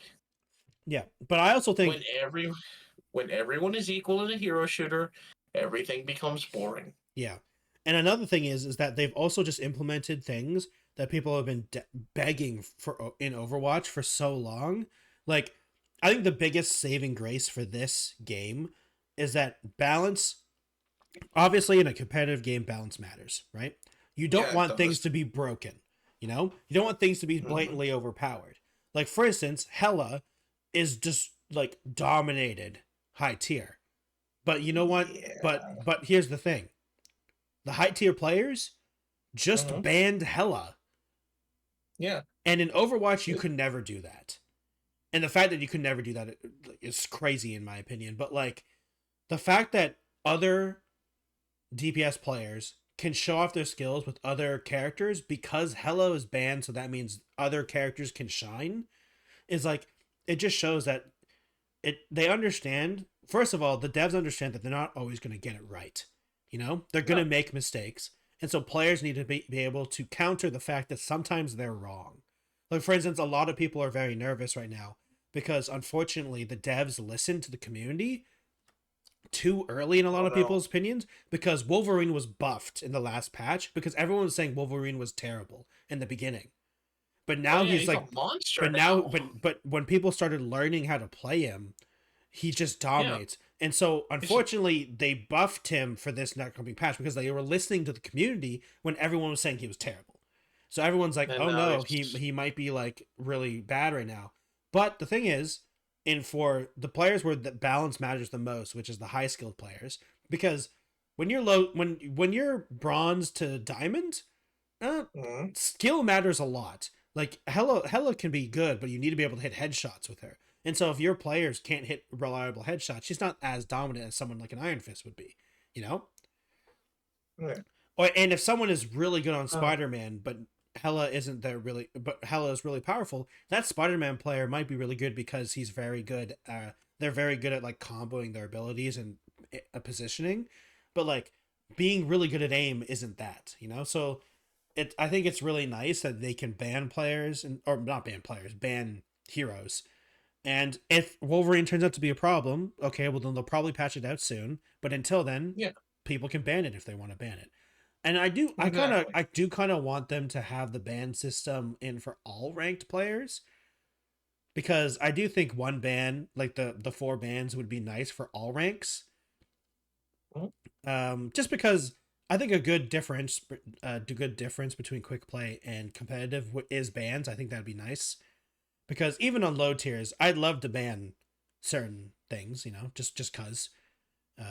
Just because you're not as good in the rank system doesn't mean you shouldn't be able to have bans. So I wonder. I hope they at least either lower the thing for bans or just give bans for everyone that's playing comp. That'd be nice, I think.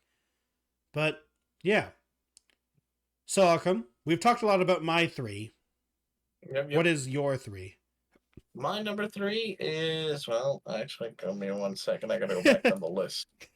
Has to make sure. So, Check the list. so yeah, my number 3 was Helldivers 2. Oh, really? I played that like crazy. I I have played enjoyed a lot of it. that game too. I got to a point where I kind of stopped and took a break. But with the new Illuminate, I jumped back in, and I love what they've done with the thing. I love the new mechanics with the car. Um, the same tried and true music, same tried and true everything else. But I am enjoying the new perks that you get and the new skills and abilities that you guys can earn. Yeah. I have so many banners to start leveling up on, but Yeah.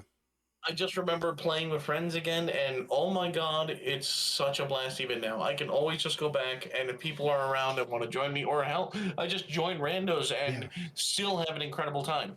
It is still a challenge no matter what I do, but you just, that feeling of getting out of things by the skin of your teeth is just awesome. Oh, yeah. A good mission in Helldivers 2 is like the best feeling. A mission where you got tons of samples, you did all the objectives, you found all the bonus blue objectives, you killed all the bases. It's a good feeling.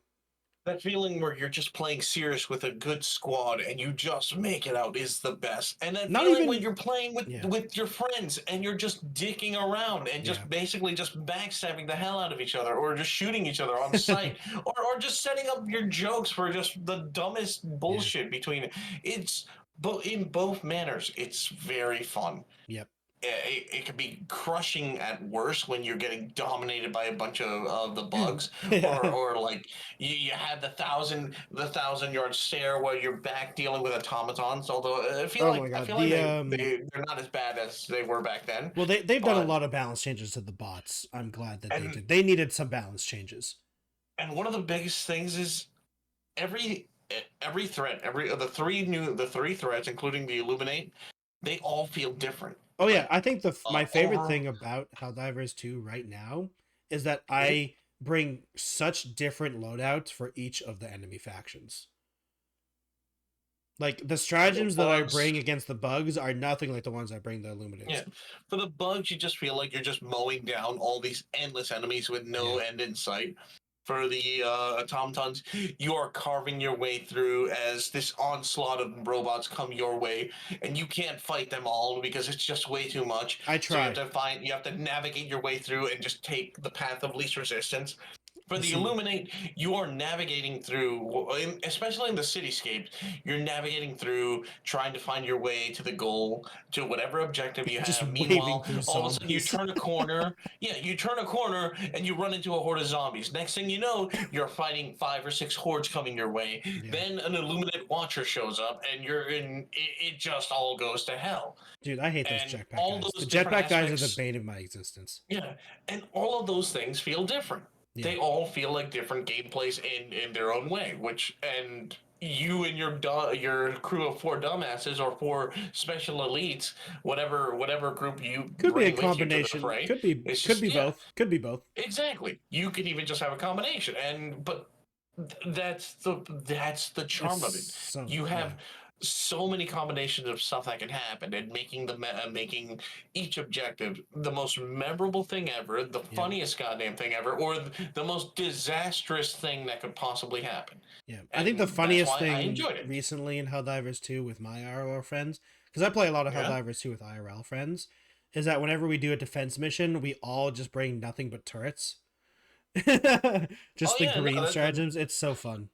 Just watching everything die. Yeah.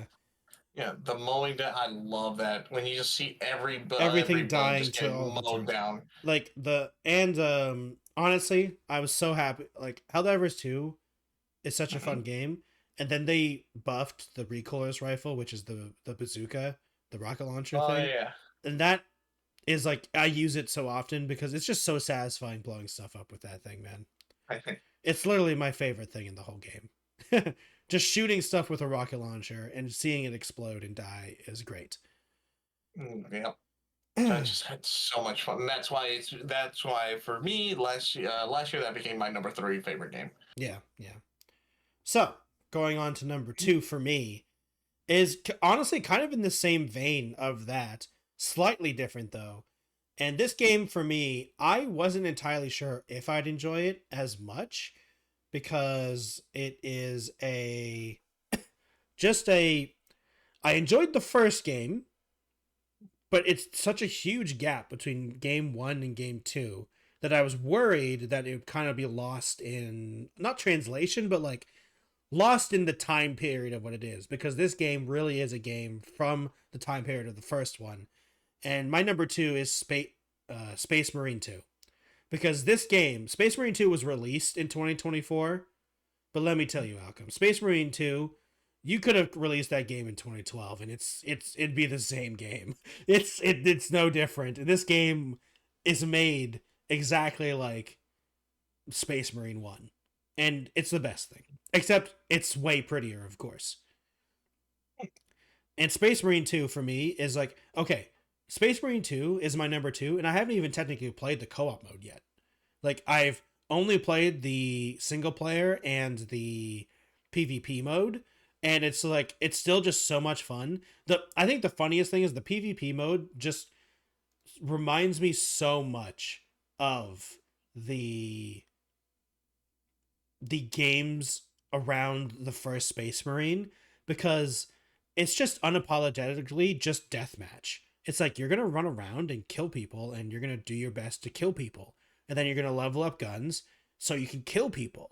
And then you're going to level up more guns so you can kill more Space Marines. And then you're going to level up even more guns to, guess what, Alchem? Kill more people. It's just like so satisfying to have a gameplay loop of that. Because there's been so many games that have been coming out recently that's like, there's so many systems on systems on systems with different currencies and stuff like that. And Space Marine 2 is like, go grab a bolt gun and shoot stuff. And it was so satisfying just to do that, you know? And the single player, and like, I've played mostly the single player, and the single player is just really fun. And is just, it's just so nice to play a single player campaign and not have to worry about like progression. I'm just playing the single player campaign as Titus. Titus is making his decisions. We're going through these missions, killing stuff, and it's like a linear story kind of, in a linear story with mission objectives and stuff. And it's just nice to play a game that isn't trying to sell me something while I'm playing the game, you know?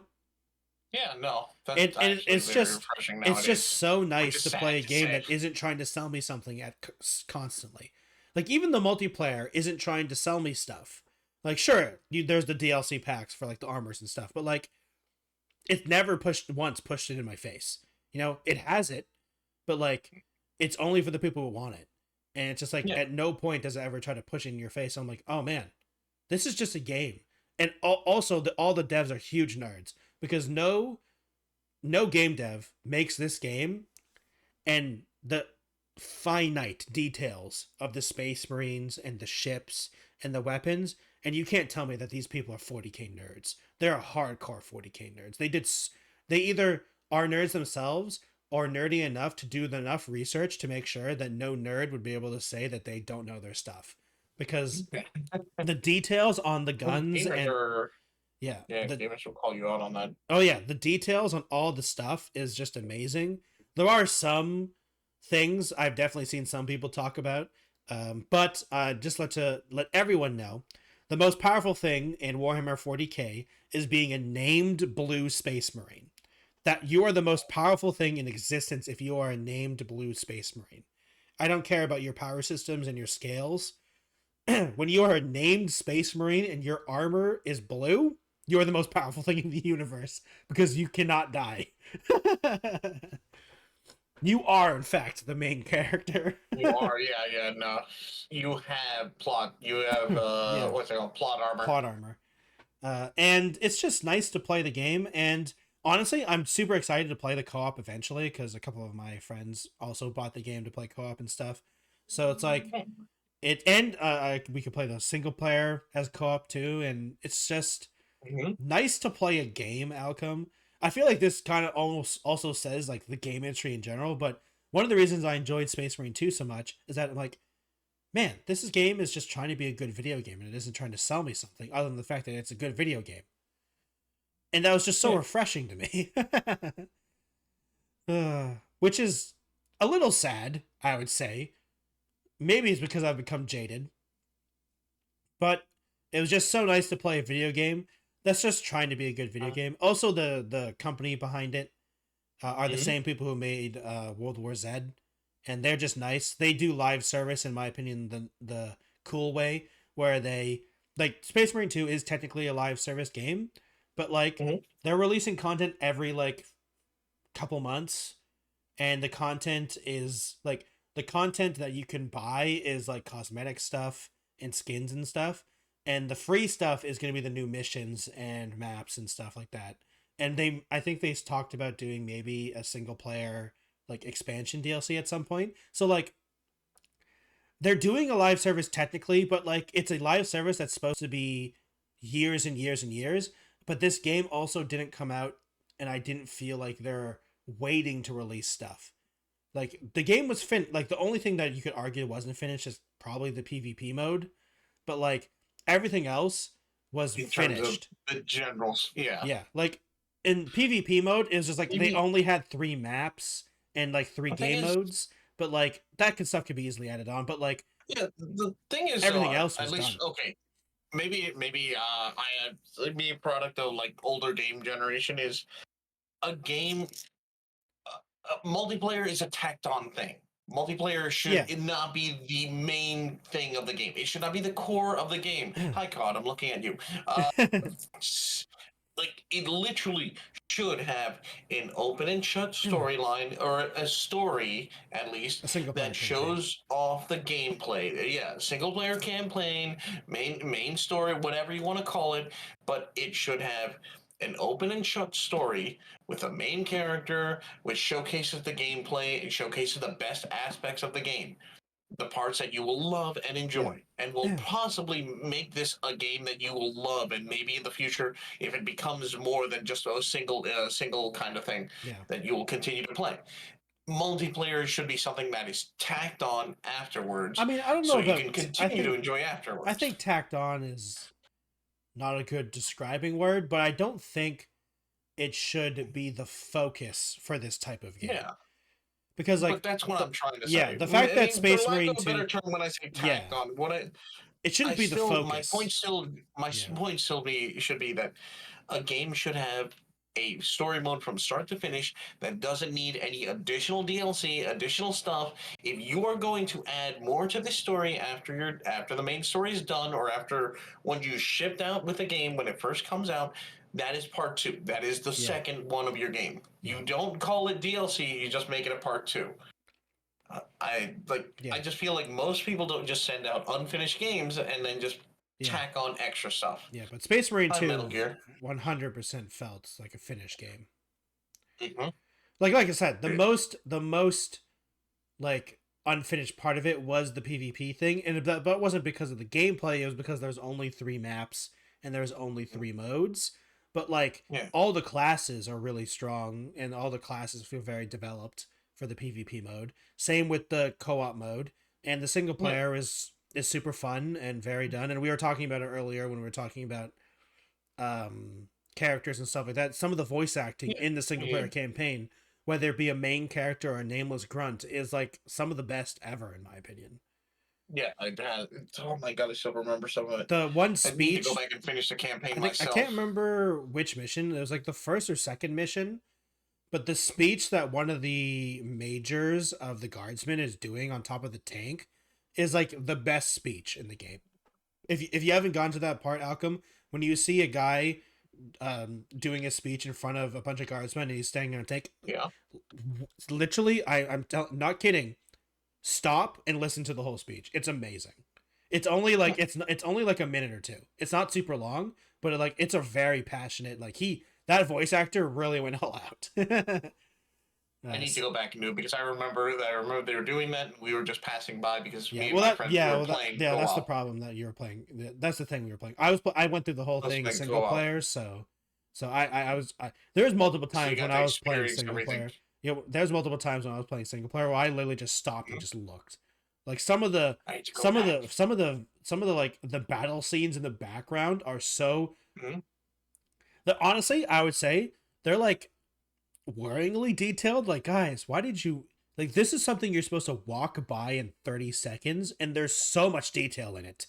Like They some put of the so much battle work scene, into yeah, it. so much battles and there's so many things happening in the background sometimes. I'm like, guys, like this is if I didn't stop and look at this would be like literally maybe 30 seconds.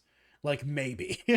Like but some of the stuff is Yeah. so detailed and some of the like the scenes are so detailed. And yeah, it's amazing.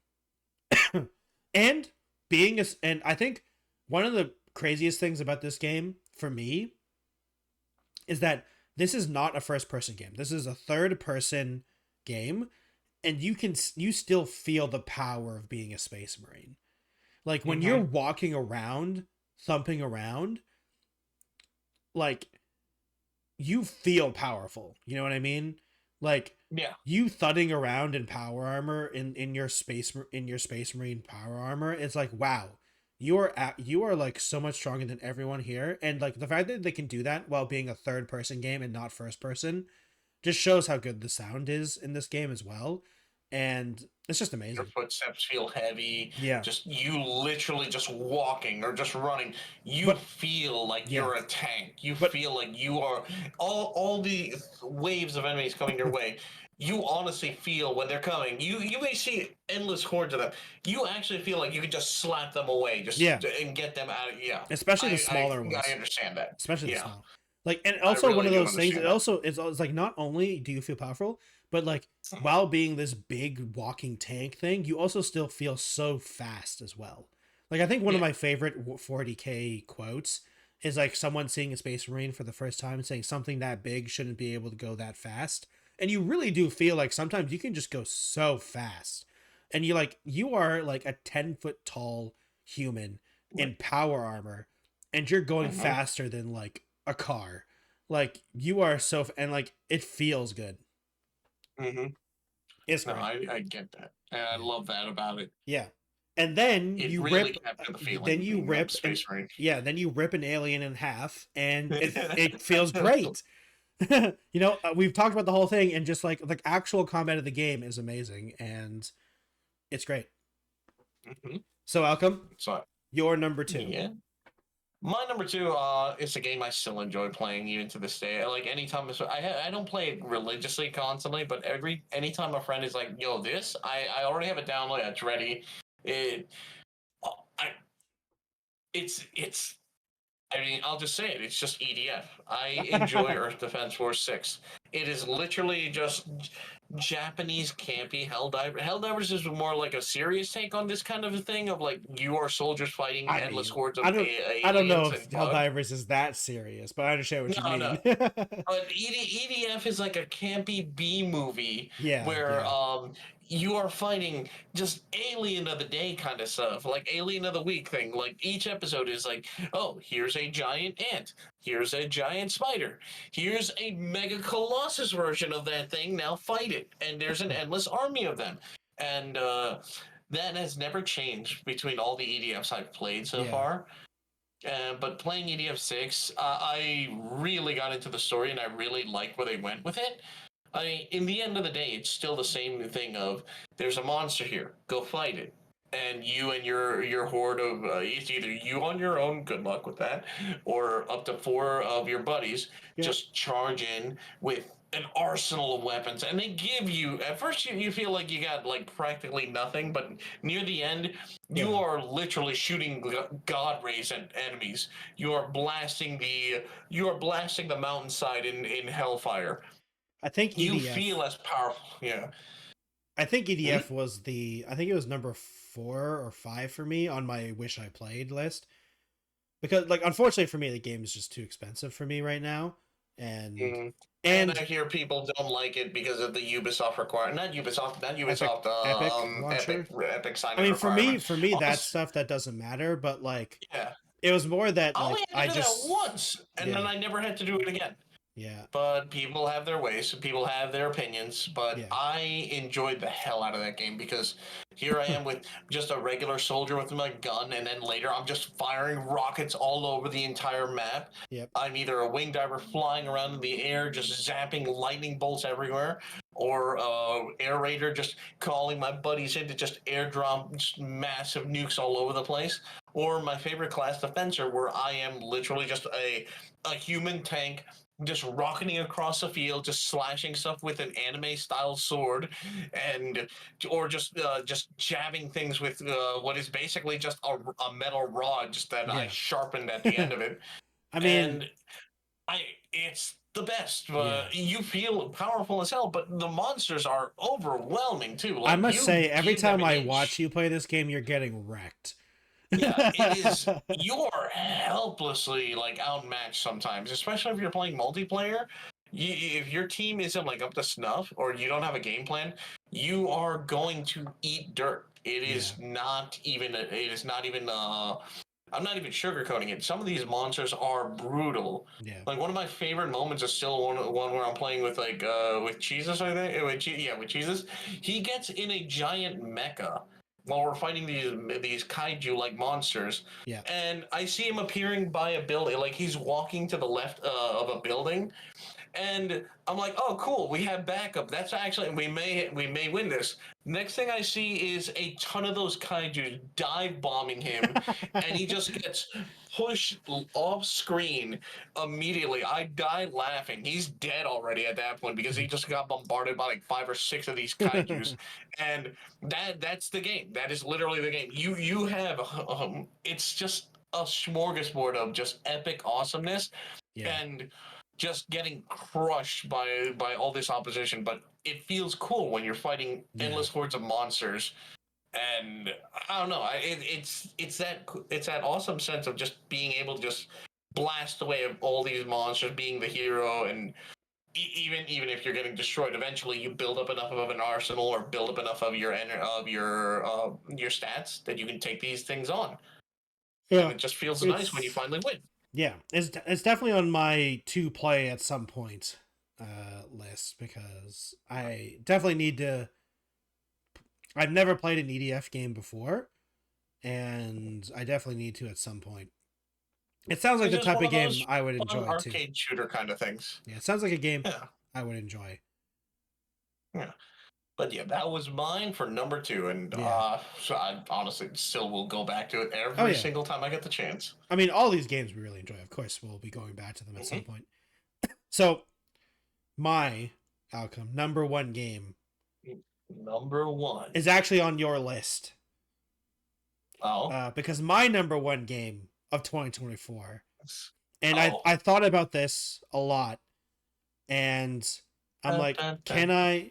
can I really not say that a game that I've played for 200 hours is not my game of the year? Bwah, bwah, bwah, bwah, bwah, bwah. Yeah, I know. We literally I'm like we've been talking about it a Yeah, bit more often than I thought. So I'm like, yeah, this is definitely like gonna be there. Helldivers I was 2 for surprised me that you didn't is mention earlier. Helldivers 2 is my game of the year 2024 because I played this game originally. No, I didn't actually. I didn't. Funny enough, I didn't even buy this game. An IRL friend wanted to play this game so badly with me that they bought it for me. So That is we the draw played. of it. Yeah, we played. Like I play with this in my IRL friend group all the time, and Mhm. it's. I complain about Helldivers 2 a lot to them, but that's because I like the game so much that I just wish some things were slightly different because that's just how I think about things, unfortunately. And Helldivers 2 for me is it's just the fact that I get so annoyed at this game, right? All the Mhm. time, and then say, okay, time for another mission, just shows just how much I actually enjoy this game. Like, I can complain about this game for hours and hours and hours, and then if you ask me to play Yeah. the game, I'd be totally down. It's just like it's just one of those games where I can't. It's just so much fun to play, and I'm at the point where I literally play the game just for fun now. I literally can't progress in the game anymore. I can't. It's impossible. I literally can't upgrade to things anymore. And it's like, I'm literally just playing the game because I enjoy it. There's no progression anymore for me. Like, I am playing the game because it's fun and I enjoy it. And I'm just, funny enough, I think I actually enjoy the game more now that I don't have to worry about samples and stuff like that. That, like, I just enjoy doing the missions and doing the objectives and killing stuff. And with the Illuminids out, it's been really interesting to play them. I'm so interested in what they're gonna add to the Illuminids, because from what I know, the Harvesters are only like the equivalent of like the Chargers for the Illuminids. So like we haven't even fought the big bad yet of the Illuminids apparently. So I'm interested in what their like Biotitan or whatever their factory dog is called for the bot. So like, what the heck is their version of that? If they have something like that, it could be the Harvester. Who knows? It could be something similar. But yeah. So yeah, I'm just super interested. And like, Helldivers is one of those games where I just can't wait for the next update. I'm just like, the most frustrating thing about Helldivers is that the game doesn't update enough, which is a good feeling. You know, it's like I just want more. And unfortunately, they are in fact humans behind the team, so they can't just endlessly slave away, you know? So, you know, I understand that, but it sucks because I want more. And there isn't more right now, and there will be more, hopefully. And I hope that they do more changes and stuff like that. That'd be really cool. Yeah. And the recoilless rifle is the best thing, and I love blowing stuff up with it. Oh, it is shooting stuff with that thing and watching things go explode when I shoot it is amazing. It was the best update. When they did that update, when they like did the armor pen stuff and they made it so the recoilless rifle one shots basically everything if you get the proper headshot and stuff like that, or the proper angle on it. It's the best. It's killing Chargers and Biotitans with the recoilless rifle. It's a recoilless, yeah. With the recoilless, it is like actually the best thing. And walking up to a tank, against the bots with the recoilless rifle and say, "I don't even care. I can shoot you in the face and you'll die," and then you shoot him and it blows up. It's great. It's such a good feeling. Just what was once an opposing figure that made everyone like, "Oh crap, we got to work around the shoot in the back." No, I got it. I walk up and shoot it. I walk up and say, "I got this," and I shoot it and it blows up. It's the recoilless rifle is the best thing. And the one problem is that I love it so much that I've barely used any other blue stratagems because I love it so much that I've barely used everything else. I'm like, I kind of feel bad because I unlocked all these things. Oh, you become a one trick. I'm a one trick recoilless rifle. You can't stop me. Trick Helldiver. But no, that's that's what I love about that game. You find your set of items, which makes sense to me. Yeah. My only problem is that there's only 4 slots. I really wish there was 5. I wish we had one more. Just one more. There'd be so many stratagems I would use if I just had one more slot, because like there's extra slot. Because there's so many things that I'm like, well, I need this, I need this, I need this, and I need this. But I want to use this. But it would feel really bad if I don't use some other things. So yeah. Especially on the harder difficulties. Like on the harder difficulties, it does feel like if you're trying to like actually play well, like it does feel like you're kind of forced to bring some things. So I really hope one day that maybe we can get a 5th slot. Hopefully one day. I mean, in the future. I mean, the game only came out last year, so yeah, there's still plenty of time. The anniversary hasn't even passed yet. Yeah. So yeah. I wonder if they're gonna do something for that. That'll be interesting. Yeah. So that is my number 1, Alchem. What is your number 1? My number 1, I'll be honest with you, I'm a diehard Sonic fan, and that hasn't changed. So with Sonic X Shadow Generations, I freaking loved it. It may have just been a little bit of extra gameplay tacked on. I'm not surprised. But I loved every moment of it. Getting to replay those levels, just a new variant of it, new change to it. I loved every moment. As the story goes, I love what they did where Shadow got another moment to actually be with his loved ones. Yeah. Because for those who don't know, he has the tragic story. He's the tragic a lot of the story. Yeah, he has a tragic backstory. Unlike any of the other Sonic characters, he's the one with the most tragic backstory. And to see him actually get a little bit of happiness there, even if it is short lived and even if it has to go away, was really nice. And it was very tragic at the end when he had to say goodbye and everything. And I got choked up. I really did enjoy that game. I really had fun with all the bosses. There were so many epic moments that I loved. I can still go back and replay so many of the things, trying to do better and better at my score and my rec and my how fast I can clear the levels. Oh yeah. And I I honestly I really hope Sega takes a page from this, from how the generation levels play, and just make more. Do that. Yeah. Do that. That was fine. I like that. Hell, I would love, like this is me like just spouting out. I would love if they just remade Sonic 1, 2, 3, and Knuckles and just did it in like the generation style, or like Yeah. not the 2D scrolling one, but like the actual 3D Like version. remake remake the games. Remaster Angel Island in the Sonic Generation style, where you're like 3D zooming across the level. Yeah. I would love that. It would be so epic. But I need to see 3D Rouge. Rouge, she exists though. 3D Rouge does exist. I know. I was trying to think of something funny to say, and that's all I could come up with. Jolly, don't worry. Your bookmarks show that you've seen plenty of 3D Rouge. I have definitely seen plenty of her. When that game came out, oh my god, did I see a lot of her. Look, when Sonic Generation 2 came out, I'm pretty sure they awoke a lot of furries. But she was like some people's furry awakening at one point or another. Probably, I'm pretty sure. Probably. But yeah, I that became my game of the year. Is the robot in there? Yeah, Omega. Omega, yeah. He was one of my favorite characters. Yeah, if you're talking about from Sonic Adventure 1, that's not the same person, but Omega is from Sonic. His first appearance was in Sonic Heroes. No, that's the one. That's the one I'm talking about. Sonic Heroes. Oh, you're talking about Omega? Yeah. He's in there. He's like a mainstay character. I loved his when he threw people in Sonic Heroes. That was funny. That was really funny. Just throwing a ball. That was my favorite for last year. Yeah, I mean that makes sense. Here's to the next Sonic game where they change the formula. When they change everything.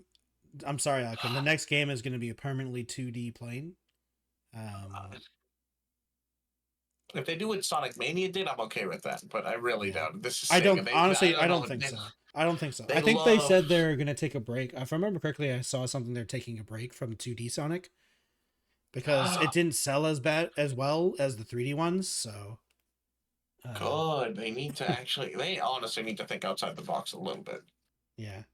I need to play all the recent Sonic games. I haven't played Sonic Frontiers. I haven't played Sonic Generations. I haven't played the new Sonic Shadow one. Like, I need to play them, honestly. Just don't play. I mean, honestly, just get Sonic Generation X Shadow. You don't need to get Sonic Generation. It's literally just the same thing. But wait, I might actually own Sonic Shadow's levels. I own a bunch of Sonic games that I haven't played yet. Let me just check. I own. Let me find them. Because I bought like a Sonic bundle years ago. Yeah, here it is. Yeah, because I own Sonic CD. Oh no, I do own Sonic Generations. You own the Sonic CD, Sonic Generations, Sonic Lost World, Sonic Mania. I love that Sonic Boom is not even included in that. They didn't even bother with that one. I think I bought this bundle before Sonic Boom existed, I think. Oh, okay, good. Don't play that one. It's terrible. Yeah, I know that one's bad. Yeah, I think I played this. I bought this bundle a long time ago. Yeah, because the last time I played Sonic Generations was 2016. I played Sonic Generations for 40 minutes in 2016, apparently, Alchem. So yeah, that was your number one. That doesn't surprise me. Yeah, that was definitely. Now that I was thinking about, like, I was curious what your list was going to be, and overall, it makes sense to me. I briefly forgot how much of a Sonic fanboy you are. But it's okay. You can embrace your inner Sonic fan. I'll tell you, Alchem, there's rumors right now that there's a StarCraft game in the works right now. And no matter what, that game is going to be my most played game of whenever it comes out. Damn, you're gonna disappear when that game comes out. It could be the worst game ever made, Alchem. I'm going to put 200 hours in that game to make sure that I know for the fact that that's going to be the worst game ever made. I will not see my friend for a while because they're going to be stuck playing that game. Yeah, and yeah, we'll see. We'll see. That's probably not coming out anytime soon, but there's rumors that there's a new StarCraft game in the works. So when that does come, I will miss you. I'm gonna miss me too, honestly. So to end off this, we have one more category: our most anticipated game for 2025. How come? I want to know what's your most anticipated game for 2025. I'll be honest with you. I was gonna say GTA, but honestly, I don't know. I'm honestly. That's you can say, hey, I'm wait and see for that one. You can say GTA 6. You don't just because it's most anticipated. 6, yeah. Just because it's most anticipated doesn't mean it's the one you're gonna buy. You can just want to see what happens. I understand that. I honestly GTA 6. I'm super interested in it, but like the main thing is like I just want to see what happens. The game I'm planning to get, no matter what, is Monster Hunter Wilds. Oh yeah, that makes sense. But in terms of anticipation, in terms of what it's gonna do to everything, how everyone's gonna react, and how I want to know how it's gonna impact gaming when it does come out. I do want to know what GTA 6 is gonna do. I definitely want to know. Yeah. That makes sense. Like your personal most anticipated would probably be the new Monster Hunter. In terms of playing, definitely it's gonna be. Yeah, in terms of playing and anticipating and wanting it to come out, it's definitely Monster Hunter Wilds. But just looking at it, looking from a distance, I'm super interested as well in GTA 6. Because I'm not going to play it right away, but I'm definitely going to be looking at it. I'll be like, what is this? What have they done? What new thing have they done to this game besides the graphic? Well, I mean, I am looking forward to seeing how good the graphics are because that's going to. I'm worried that it's still going to be the same engine. I'm actually worried. Oh no! If they still use the same engine, oh my god! It could be. Red Dead Redemption 2 is more recent. Is the last game they technically released, right? Yeah. So I mean, that engine looks really good. It does. Okay, I'm just like. Are they going to set the bar this year? I just hope they upgrade. Yeah, I just hope they upgrade the actual gameplay because man, does the shooting suck in those games. Oh yeah, the shooting hasn't changed. The shooting hasn't changed since Grand Theft Auto 4, and they really need to do something about that. But it's nice. People like the auto aim. It's not even about the auto aim. It's not even about the auto game. It's just like it feels so clunky to hide behind cover like the way they do now and stuff like that. You know, I don't mind the auto aim. I mind the 2012 cover mechanics that you guys are still using. You know? Oh yeah. I'm sorry. It's been forever since I played, so I was trying to remember what that's all about. Now yeah, they haven't changed. They haven't changed the combat mechanics since GTA 4, basically. So look, man, I'm totally cool with it, but can we have a little more modern gameplay?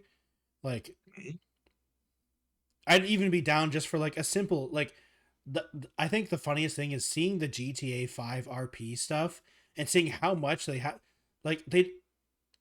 the amount of mods you have to do just to have an inventory is insane. GTA 5 doesn't have an inventory. It's just so crazy. So yeah, I definitely agree. When it comes to observing, I'm super interested in GTA 6 as well. I won't be playing it right away though. I want to wait and see what everyone says, how it is, what people suggest. I'm gonna watch other people's gameplays. I'm gonna watch other people's streams of it, and just to see what the gameplay's all about. I am not gonna go into GTA 6 blind. I will know everything about the game before I even think about buying it. Yeah. Yeah. But your most anticipated game for you personally would be Monster Hunter. Monster Hunter. Yep. I still have to play Monster Hunter Worlds. I still haven't really played that, honestly. I just want to. I mean, speaking of that, for GTA 6, I'm going to definitely replay GTA 5. Oh Just, yeah. I know it's not related. I know it has nothing to do with the others, but I just mean, for nostalgia's honestly, sake and just to get used to it. GTA 5 single player is really good. I really enjoyed Yes, it the is. GTA It 5 was single player. such a good story, and I I think I'm wish. gonna do that in order to Yeah, get like the mindset of yeah, this was the storytelling back then. This is yeah. how they did it. Now, how does it? How does this new game compare? For Is the me, storytelling good, or did they yeah. just kind of forget all about it and For just me in rest with GTA, the graphics? yeah, for me in GTA 5, I just really wish that Franklin was the main character in GTA 5 cuz I feel like while like the story of GTA 5, it Mhm. feels like the other like the all three of the main characters aren't as good because they focused on three people. You know what I mean? Yeah. I really wish that Michael and Trevor were just like they were side characters that you as Franklin as the main character interacted with a lot. You know? I kind of wish I Franklin was just the main guy that you I played as. I disagree there. I Really? like the multi. Yeah, I like the multi character aspect of Really? storytelling. Interesting. I mean, because you got different perspectives from everyone. Yeah. You got to see where they're coming from. Why Trevor is as insane as he is. Why he's Yeah. suddenly coming in. He's suddenly coming in with like the craziest thing ever. Yeah. Why Michael is coming in being such a bitchy, whiny motherfucker sometimes.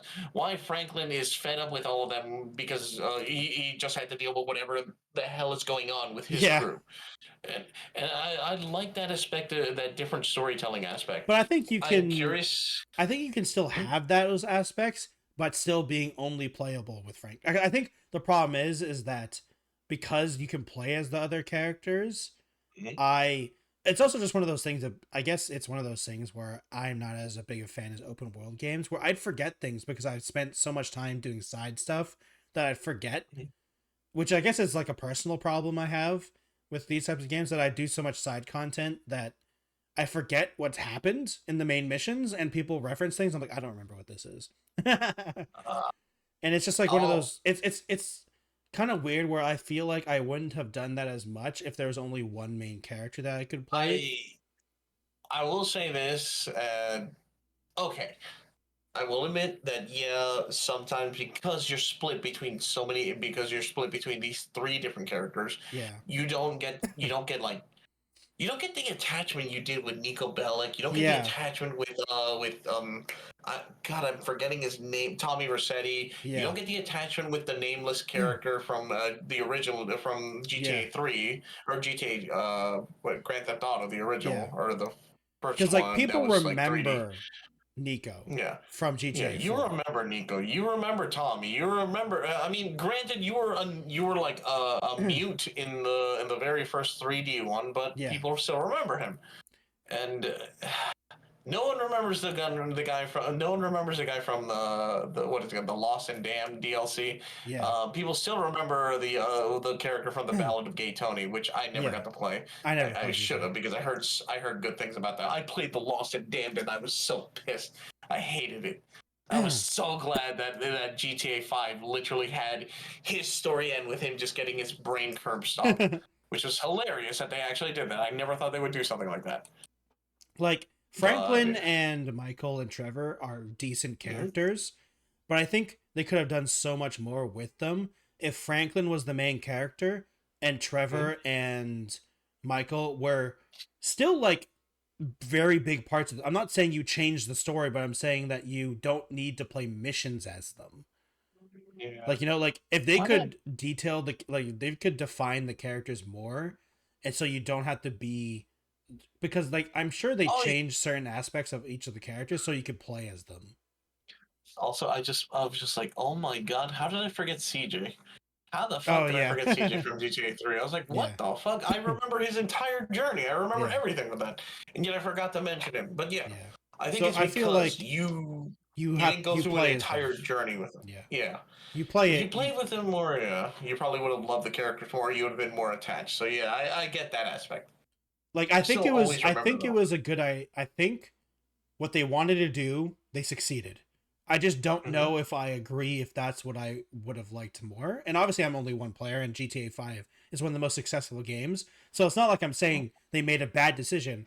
But for me personally, I think I would have enjoyed the game more if Franklin was just the main character. But in GTA 6, we know there's only two. Doing two. Yeah, we're getting only two this time, so it's not but we don't. Maybe they're testing the waters. We also don't know if they're both playable.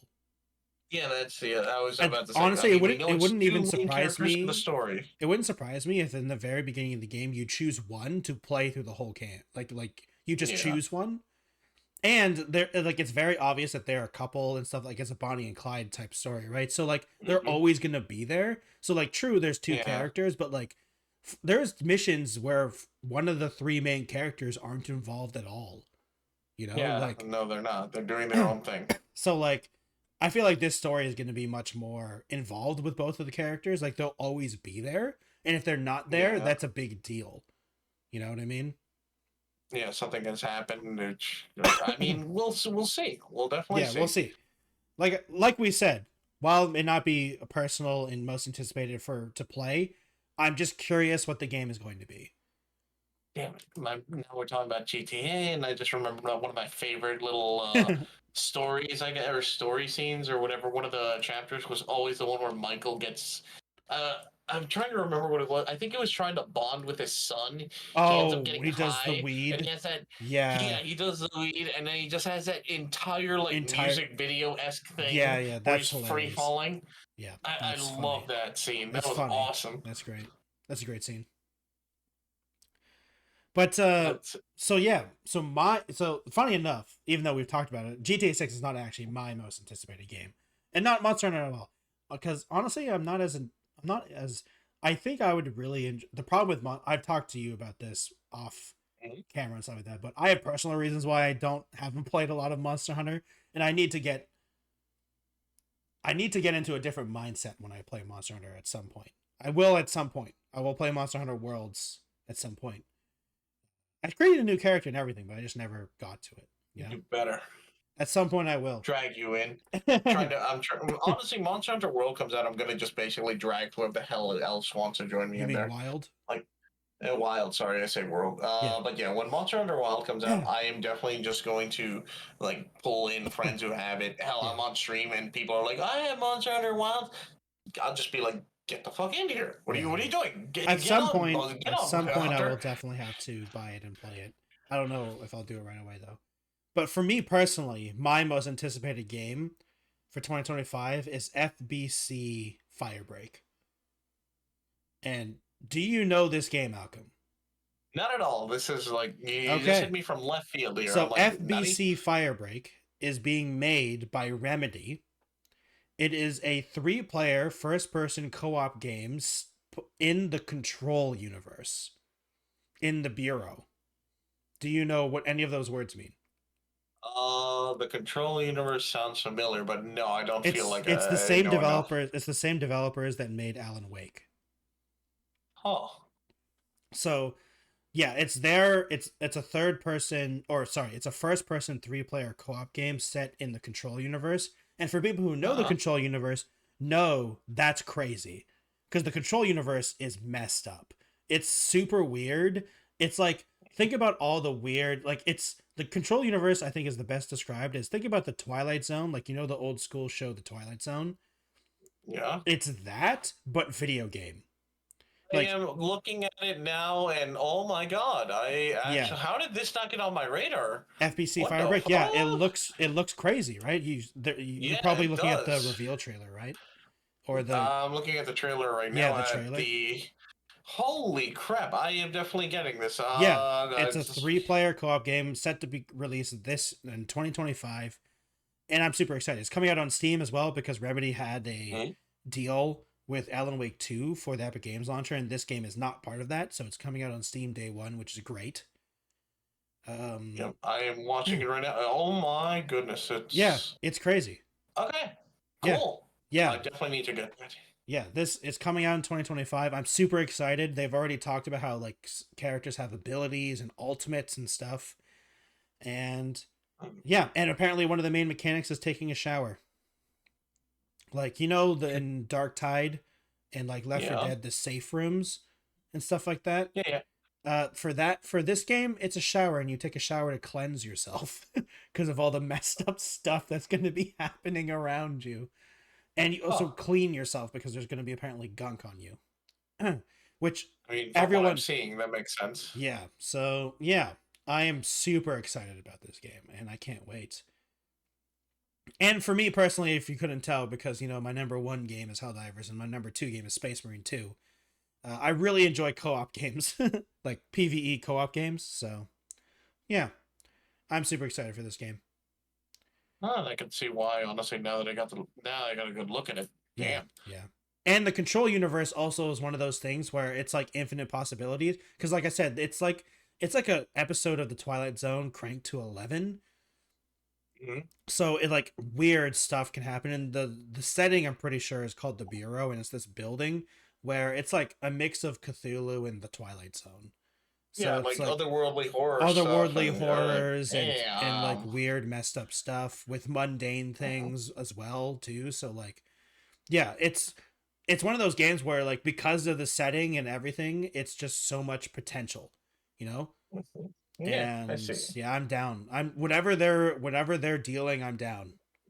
And it's Remedy, so you also know that there's going to be weird stuff because Remedy, honestly, Alchem, I don't know if you've ever played Control or the Alan Wake games. You should definitely play them on stream. They're a trip, and I think they're a perfect stream game. I would love to. They're a perfect. I would love to if I can. Yeah, if you ever can, you should definitely look into it. I don't know if Control at one point was given away for free on the Epic Games launcher. I don't know if you ever took advantage of that or not. No. Unfortunate. But okay, well, I'll let you know if they ever go on sale or anything like that. But yeah, Alan Wake 1 and 2 are okay. Mm-hmm. Alan Wake 1 is a very good story. The game, unfortunately, it aged slightly poorly, but like it's not a bad game in terms of gameplay. It's just a little dated, just a little bit. But the story definitely is amazing. Control is a very good story, and the gameplay is really good. Think of it like you're a superhero. It's like a superhero game almost. You have powers and stuff. You can fly around and stuff. Okay. And once again, the universe is in this. You're technically in this one building called the Bureau, and crazy stuff happens. It's very otherworldly stuff. And Alan Wake 2 is a really good story, and they fixed all the gameplay problems. So the gameplay is actually really good too. And the Alan Wake and Control are technically in the same universe. They're technically they're called the Remedy universe because the company is called Remedy. So yeah, I think there's in Alan Wake 2, there's a free DLC that has as you play as the main character for like a couple missions as the Control main character. It's not canon in the story. It's just for fun, but it's cool to see her in that world. Because it's technically the same world, but the problem is that she's trapped in the Bureau right now. So who knows where she actually is? And Control 2 is in the works right now because they finished Alan Wake 2, I think 2 years ago, and now they've been working on Control 2 as well as a smaller team working on this game, FBC Firebreak, and I'm super excited. So yeah, honestly, like I said, and from the looks of it, I'm excited now too. Yeah, and honestly, I would definitely say, Alchem, you should keep an eye for sales or anything for Alan Wake 1, 2, and Control. All three of those games are definitely stream games where you play the single player campaigns of those games and just like experience it with you and your chat. I think you would really enjoy that because those games they're a trip. Let me put the writers and the head writer. The head writer is a guy named. Oh God, it's Sam something. But there's a meme in the sphere of Sam you hack. Because he's so artsy. He just knows what you're expecting of him. So he says he flips expectations. He doesn't just flip expectations. He knows exactly what you want from him, and he says, well, am I gonna give it to you? I could.